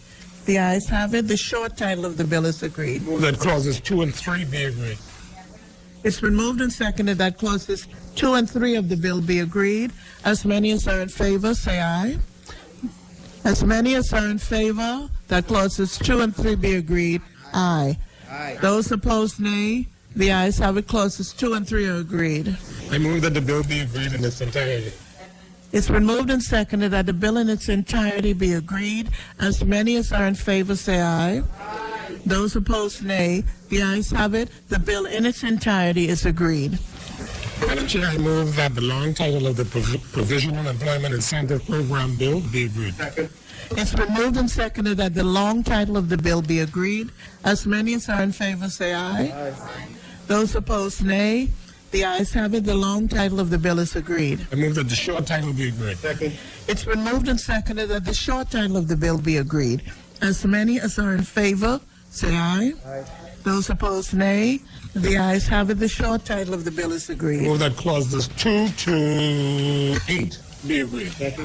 It's been moved and seconded that clauses 2 through 8 of the bill be agreed. As many as are in favor, say aye. Those opposed, nay. The ayes have it. Clauses 2 through 8 are agreed. Madam Chair, I move that the bill be agreed in its entirety.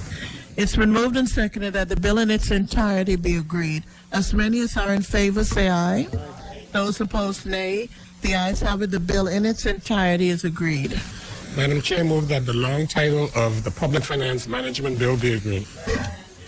It's been moved and seconded that the long title of the bill be agreed. As many as are in favor, say aye.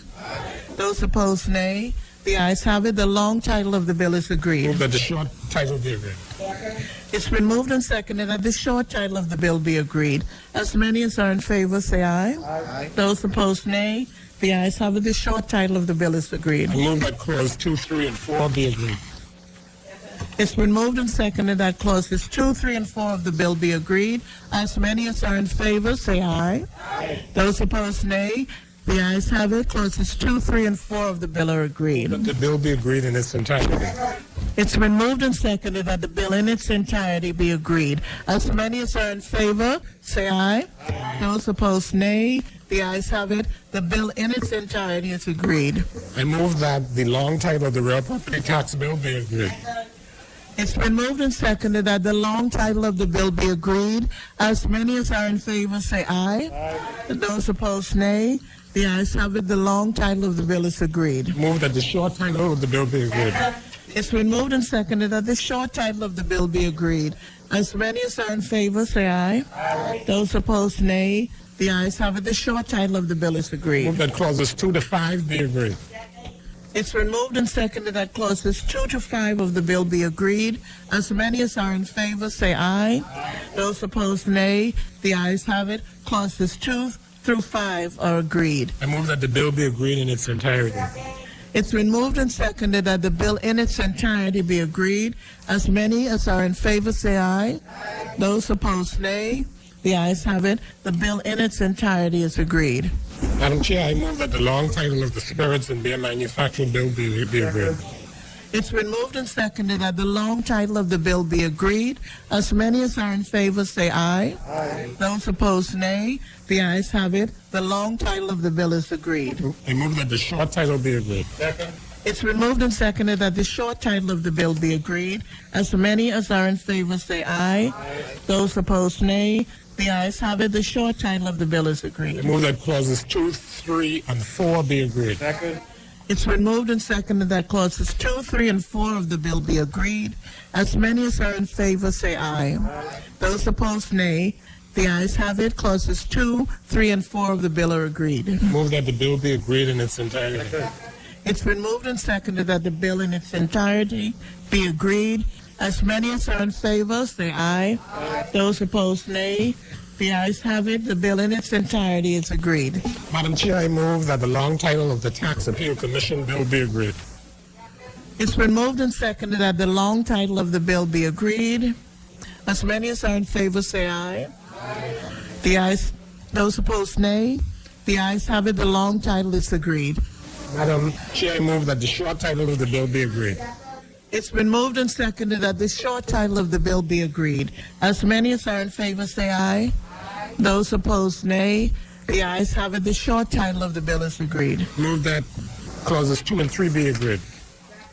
It's been moved and seconded that clauses 2 and 3 of the bill be agreed. As many as are in favor, say aye. Aye. Those opposed, nay. The ayes have it. Clauses 2 and 3 of the bill are agreed. I move that the bill be agreed in its entirety. It's been moved and seconded that the bill in its entirety be agreed. As many as are in favor, say aye. Those opposed, nay. The ayes have it. The bill in its entirety is agreed. And finally, Madam Chair, I move that the long title of the tariff bill be agreed.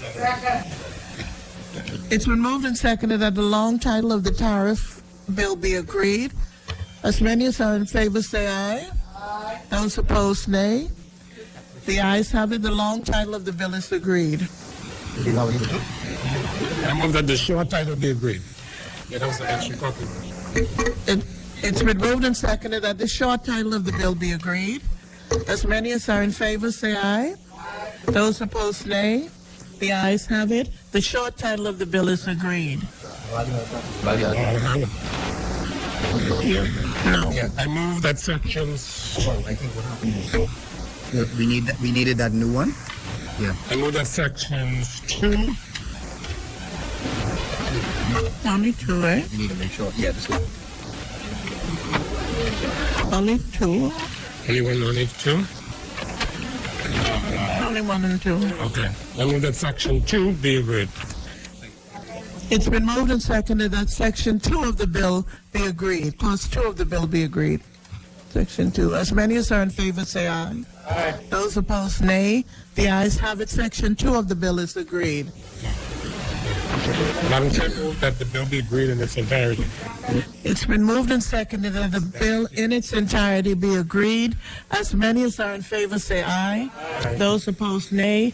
The ayes have it. The bill in its entirety is agreed. And for true this time, finally, I move that the long title of the value-added tax bill be agreed. It's been moved and seconded that the long title of the bill be agreed. As many as are in favor, say aye. Those opposed, nay. The ayes have it. The long title of the bill is agreed. I move, Madam Chair, that the short title be agreed. It's been moved and seconded that the short title of the bill be agreed. As many as are in favor, say aye. Aye. Those opposed, nay. The ayes have it. The short title of the bill is agreed. I move that sections 2 to 15 be agreed. It's been moved and seconded that sections 2 through 15 of the bill be agreed. As many as are in favor, say aye. Those opposed, nay. The ayes have it. Sections 2 through 15 of the bill are agreed. Madam Chair, move that the bill be agreed in its entirety.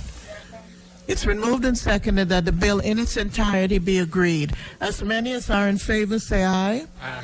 Those opposed, nay. The ayes have it. The bill in its entirety is agreed.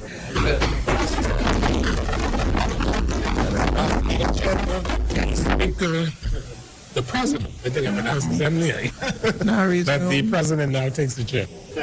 It's been moved and seconded that the President resumes her chair. As many as are in favor, say aye. Those opposed, nay. The ayes have it. The President will now take her chair.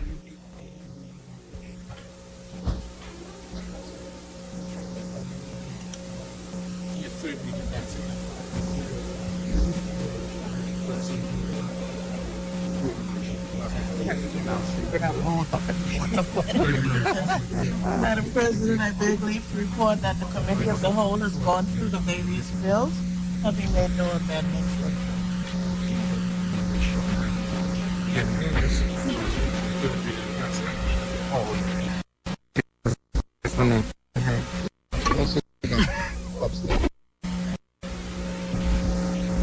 Honorable Senators,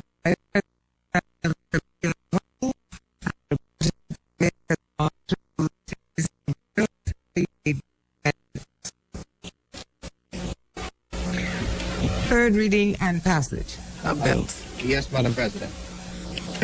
Madam President, I know that we would normally have the particular order, but we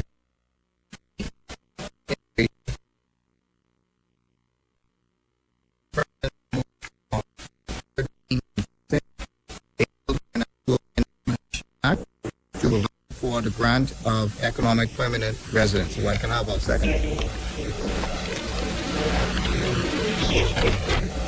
It has been moved and seconded that a bill for an act to amend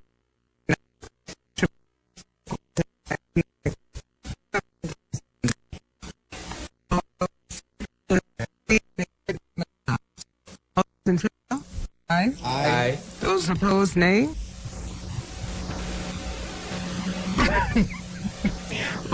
What did that time pass? Amend the Immigration Act for the grant of economic permanent residence. Order that the bill do now pass this and the title of the bill be declared Immigration Amendment Bill 2021. If I may, I service for a church. Your excuse. For the third readings? Yes, Madam President. Madam President, I move for third reading and passing a bill for an act for the appropriation of diverse sums of money for and towards the defraying the for the financial year ending 2022. If I could have a second. It has been moved and seconded that a bill for an act for the appropriation of diverse sums of money for and towards defraying the expenses of the government of the Commonwealth of the Bahamas on revenue account for the financial year commencing 1st of July 2021 and ending 30th of June 2022 be read for a third time and passed. As many as are in favor, aye. Aye. Those opposed, nay. The ayes have it. You all sitting still? Order that. Oh, I thought they were going to move. Order that be read a third time and passed. A bill for an act for the appropriation of diverse sums of money for and towards defraying the expenses of the government of the Commonwealth of the Bahamas on revenue account for the financial year commencing the 1st of July 2021 and ending the 30th of June 2022. Order that the bill for the this one, right? This one we do. This is the short time here, right? The appropriation and the bill do now pass and be read as the appropriation revenue account expenses 2021-2022 bill. I can't even see that. Act 2021.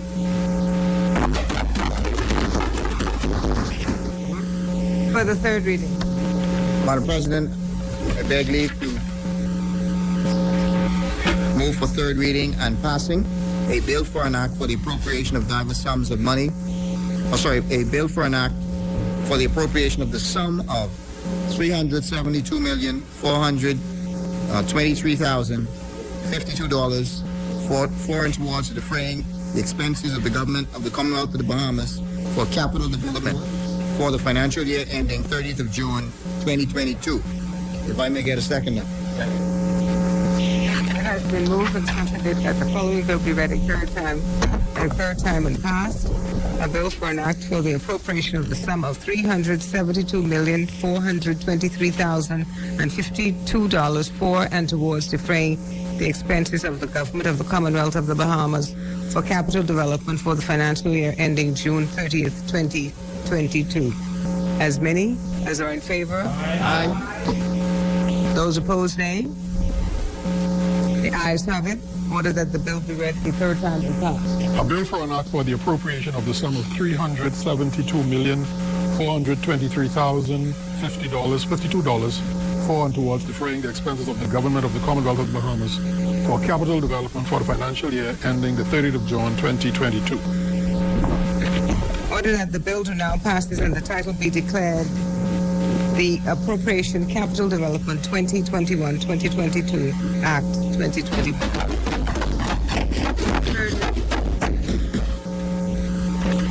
Madam President, I move for third reading and passing a bill for an act to amend the Access to Affordable Homes Act. It has been moved and seconded that the following bill be read a third time and passed. Access to Affordable Homes Amendment Bill 2021. As many as are in favor, aye. Those opposed, nay. The ayes have it. Order that the bill be read a third time and passed. A bill for an act to amend the Access to Affordable Homes Act. The short order that the bill be now passed. Access to Affordable Homes Amendment Act 2020. Order that the bill do now pass and the title thereof be declared Access to Affordable Homes Amendment Act 2021.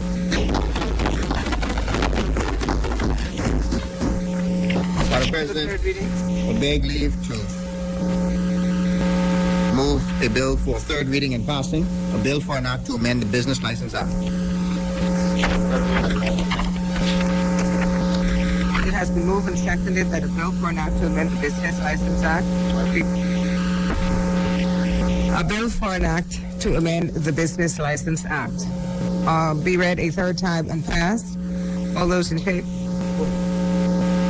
All those in favor, aye. Those opposed, nay. The ayes have it. Order that the bill do now be read a third time and passed. A bill for an act to amend the Business License Act.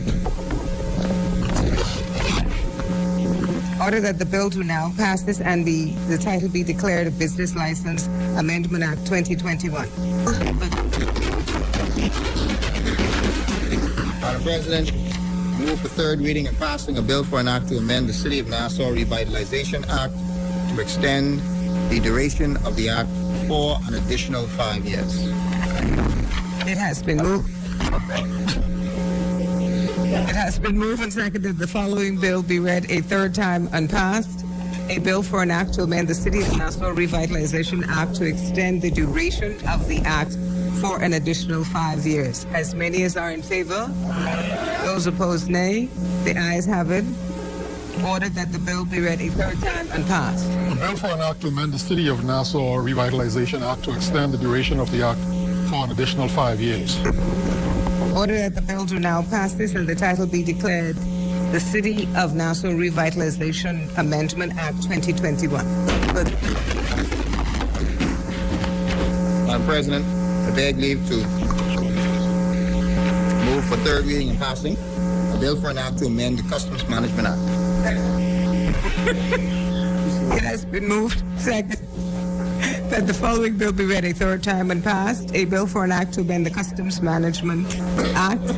As many be read for a third time and passed. As many as are in favor. Aye. Those opposed, nay. The ayes have it. Order that the bill be read a third time and passed. A bill for an act to amend the Customs Management Act. Order that the bill do now pass and the title be declared Customs Management Amendment Act 2021. Madam President, I beg leave to move for third reading and passing a bill for an act to amend the Excise Act. Madam President, right? Second. Thank you. Thank you, Minister, for seconding that. It has been moved and seconded that the following bill be read a third time and passed. A bill for an act to amend the Excise Act. As many be read for a third time and passed. As many as are in favor, aye. Aye. Those opposed, nay. The ayes have it. Order that the bill be read a third time and passed. A bill for an act to amend the Excise Act. Order that the bill do now pass and the title be declared the Excise Amendment Act 2021.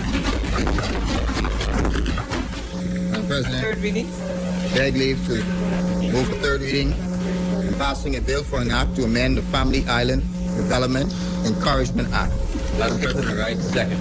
It has been moved and seconded that a bill for an act to amend the Family Islands Development Encouragement Act be read a third time and passed. All those in favor? Aye. All those opposed? The ayes have it. Order that the bill be read a third time and passed. A bill for an act to amend the Family Island Development Encouragement Act. Order that the bill to now pass and the title be declared the Family Islands Development Encouragement Amendment Act 2021.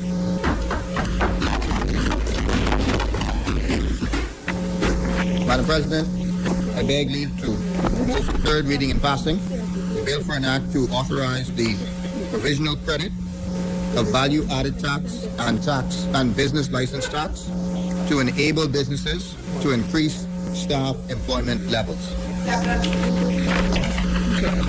It has been moved and seconded that the following bill be read a third time and passed. A bill for an act to authorize the provisional credit of value-added tax and business license tax to enable businesses to increase staff employment levels. Be read a third time and passed. All those in favor? Aye. Those opposed? Nay. The ayes have it. Order that the bill be read a third time and passed. A bill for an act to authorize the provisional credit of value-added tax and business license tax to enable businesses to increase staff employment levels. Order that the bill do now passes and the title be declared the Provisional Employment Incentive Program Act 2021. For the third readings. Madam President, I move for third reading and passing the bill for an act to amend the Public Finance Management Act to empower the Financial Secretary to authorize third parties to collect taxes and arrears. It has been moved and seconded that the following bill be read a third time and passed. A bill for an act to amend the Public Finance Management Act to empower the Financial Secretary to authorize third parties to collect taxes and arrears be read a third time and passed. All those in favor? Aye. All those opposed? Nay. The ayes have it. Order that the bill be read a third time and passed. A bill for an act to amend the Public Finance Management Act to empower the Financial Secretary to authorize third parties to collect taxes and arrears. Order that the bill to now passes and the title be declared the Public Finance Management Amendment Act 2021. For the third reading. Madam President, I move for third reading and passing the bill for an act to amend the Real Property Tax Act. It has been moved and seconded that the following bill be read a third time and passed. A bill for an act to amend the Real Property Tax Act. As many in favor, aye. Those opposed, nay. The ayes have it. Order that the bill be read a third time and passed. A bill for an act to amend the Real Property Tax Act. Order that the bill to now passes and the title be declared the Real Property Tax Amendment Act 2021. For the third reading. Madam President, I beg leave to move for third reading and passing a bill for an act to amend the Spirits and Beer Manufacture Act. I can get a second. Madam President, I rise to second. It has been moved and seconded that a bill for an act to amend the Spirits and Beer Manufacture Act be read a third time and passed. All those in favor, aye. Those opposed, nay. The ayes have it. Order that the bill be read a third time and passed. A bill for an act to amend the Spirits and Beer Manufacture Act. Order that the bill to now passes and the title be declared the Spirits and Beer Manufacturer Amendment Act 2021.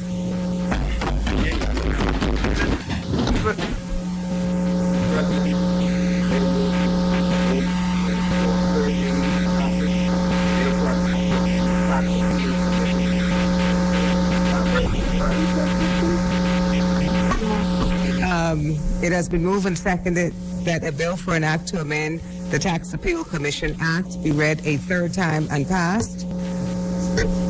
All those in favor? Aye. All those opposed? Nay. The ayes have it. Order that the bill be now read a third time and passed. A bill for an act to amend the Tax Appeal Commission Act. Order that the bill to now pass and the title be declared the Tax Appeal Commission Amendment Act 2021. Madam President, I beg leave to move for third reading and passing a bill for an act to amend the Tariff Act. Madam President, I rise to second. It has been moved and seconded that a bill for an act to amend the Tariff Act be read a third time and pass.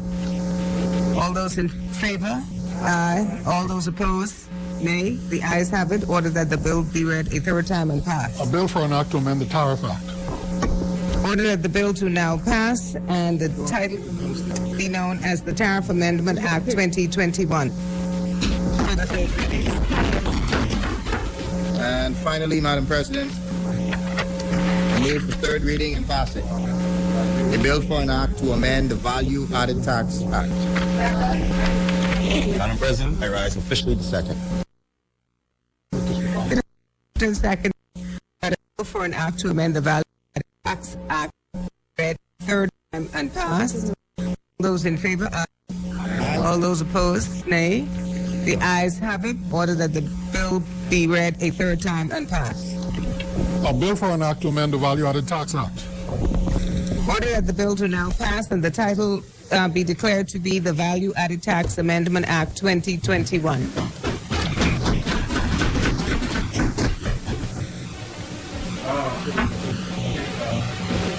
Madam President, I think that we should now revert to the agenda. I would, we can then revert to the agenda. Well, the standard agenda, but we moved all of these. Next thing on the agenda would be, it could be communications or whatever, minutes. Mr. Combs, can I have a copy of the rule book, please, just to go through the agenda?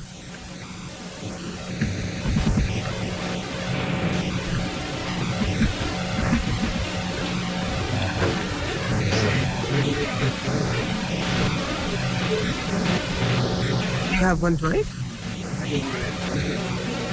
Okay, just pass it down. Just pass it down. Notices? Okay. Yeah, it'll be a couple of things. Yeah. It'll be reports from select committees and all of those things. Be clear. Consideration of House amendments. None. Resolutions. None. Discharge of select committees. None. Notice for future meetings. Mr. Acting Leader of the other side, do you have any notices for future meetings? Chair recognizes Thank you so much. Senator Yes, review Talbot. notices on behalf of the opposition. Thank you. Thank you very much. Madam President, I renew all notices standing on the agenda in the name of the government and give notice that on its rising, the Senate will adjourn sine die. Free. So, and I would just take this opportunity to wish everybody a happy summer break and a happy and thank you, a joyous independence celebration, which will be partially, Madam President, which will be partially in person. I am given to understand, for very restricted numbers of persons, and a partial and a physical ceremony of the flag raising at a point in time to be determined and announced. So, on that note, Madam President, those are all matters there.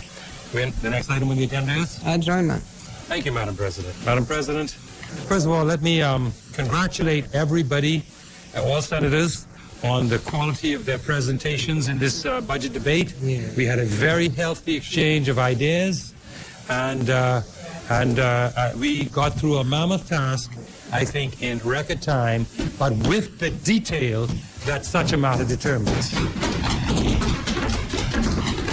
And on that note, Madam President, I now move that the Senate on its rising be adjourned sine die.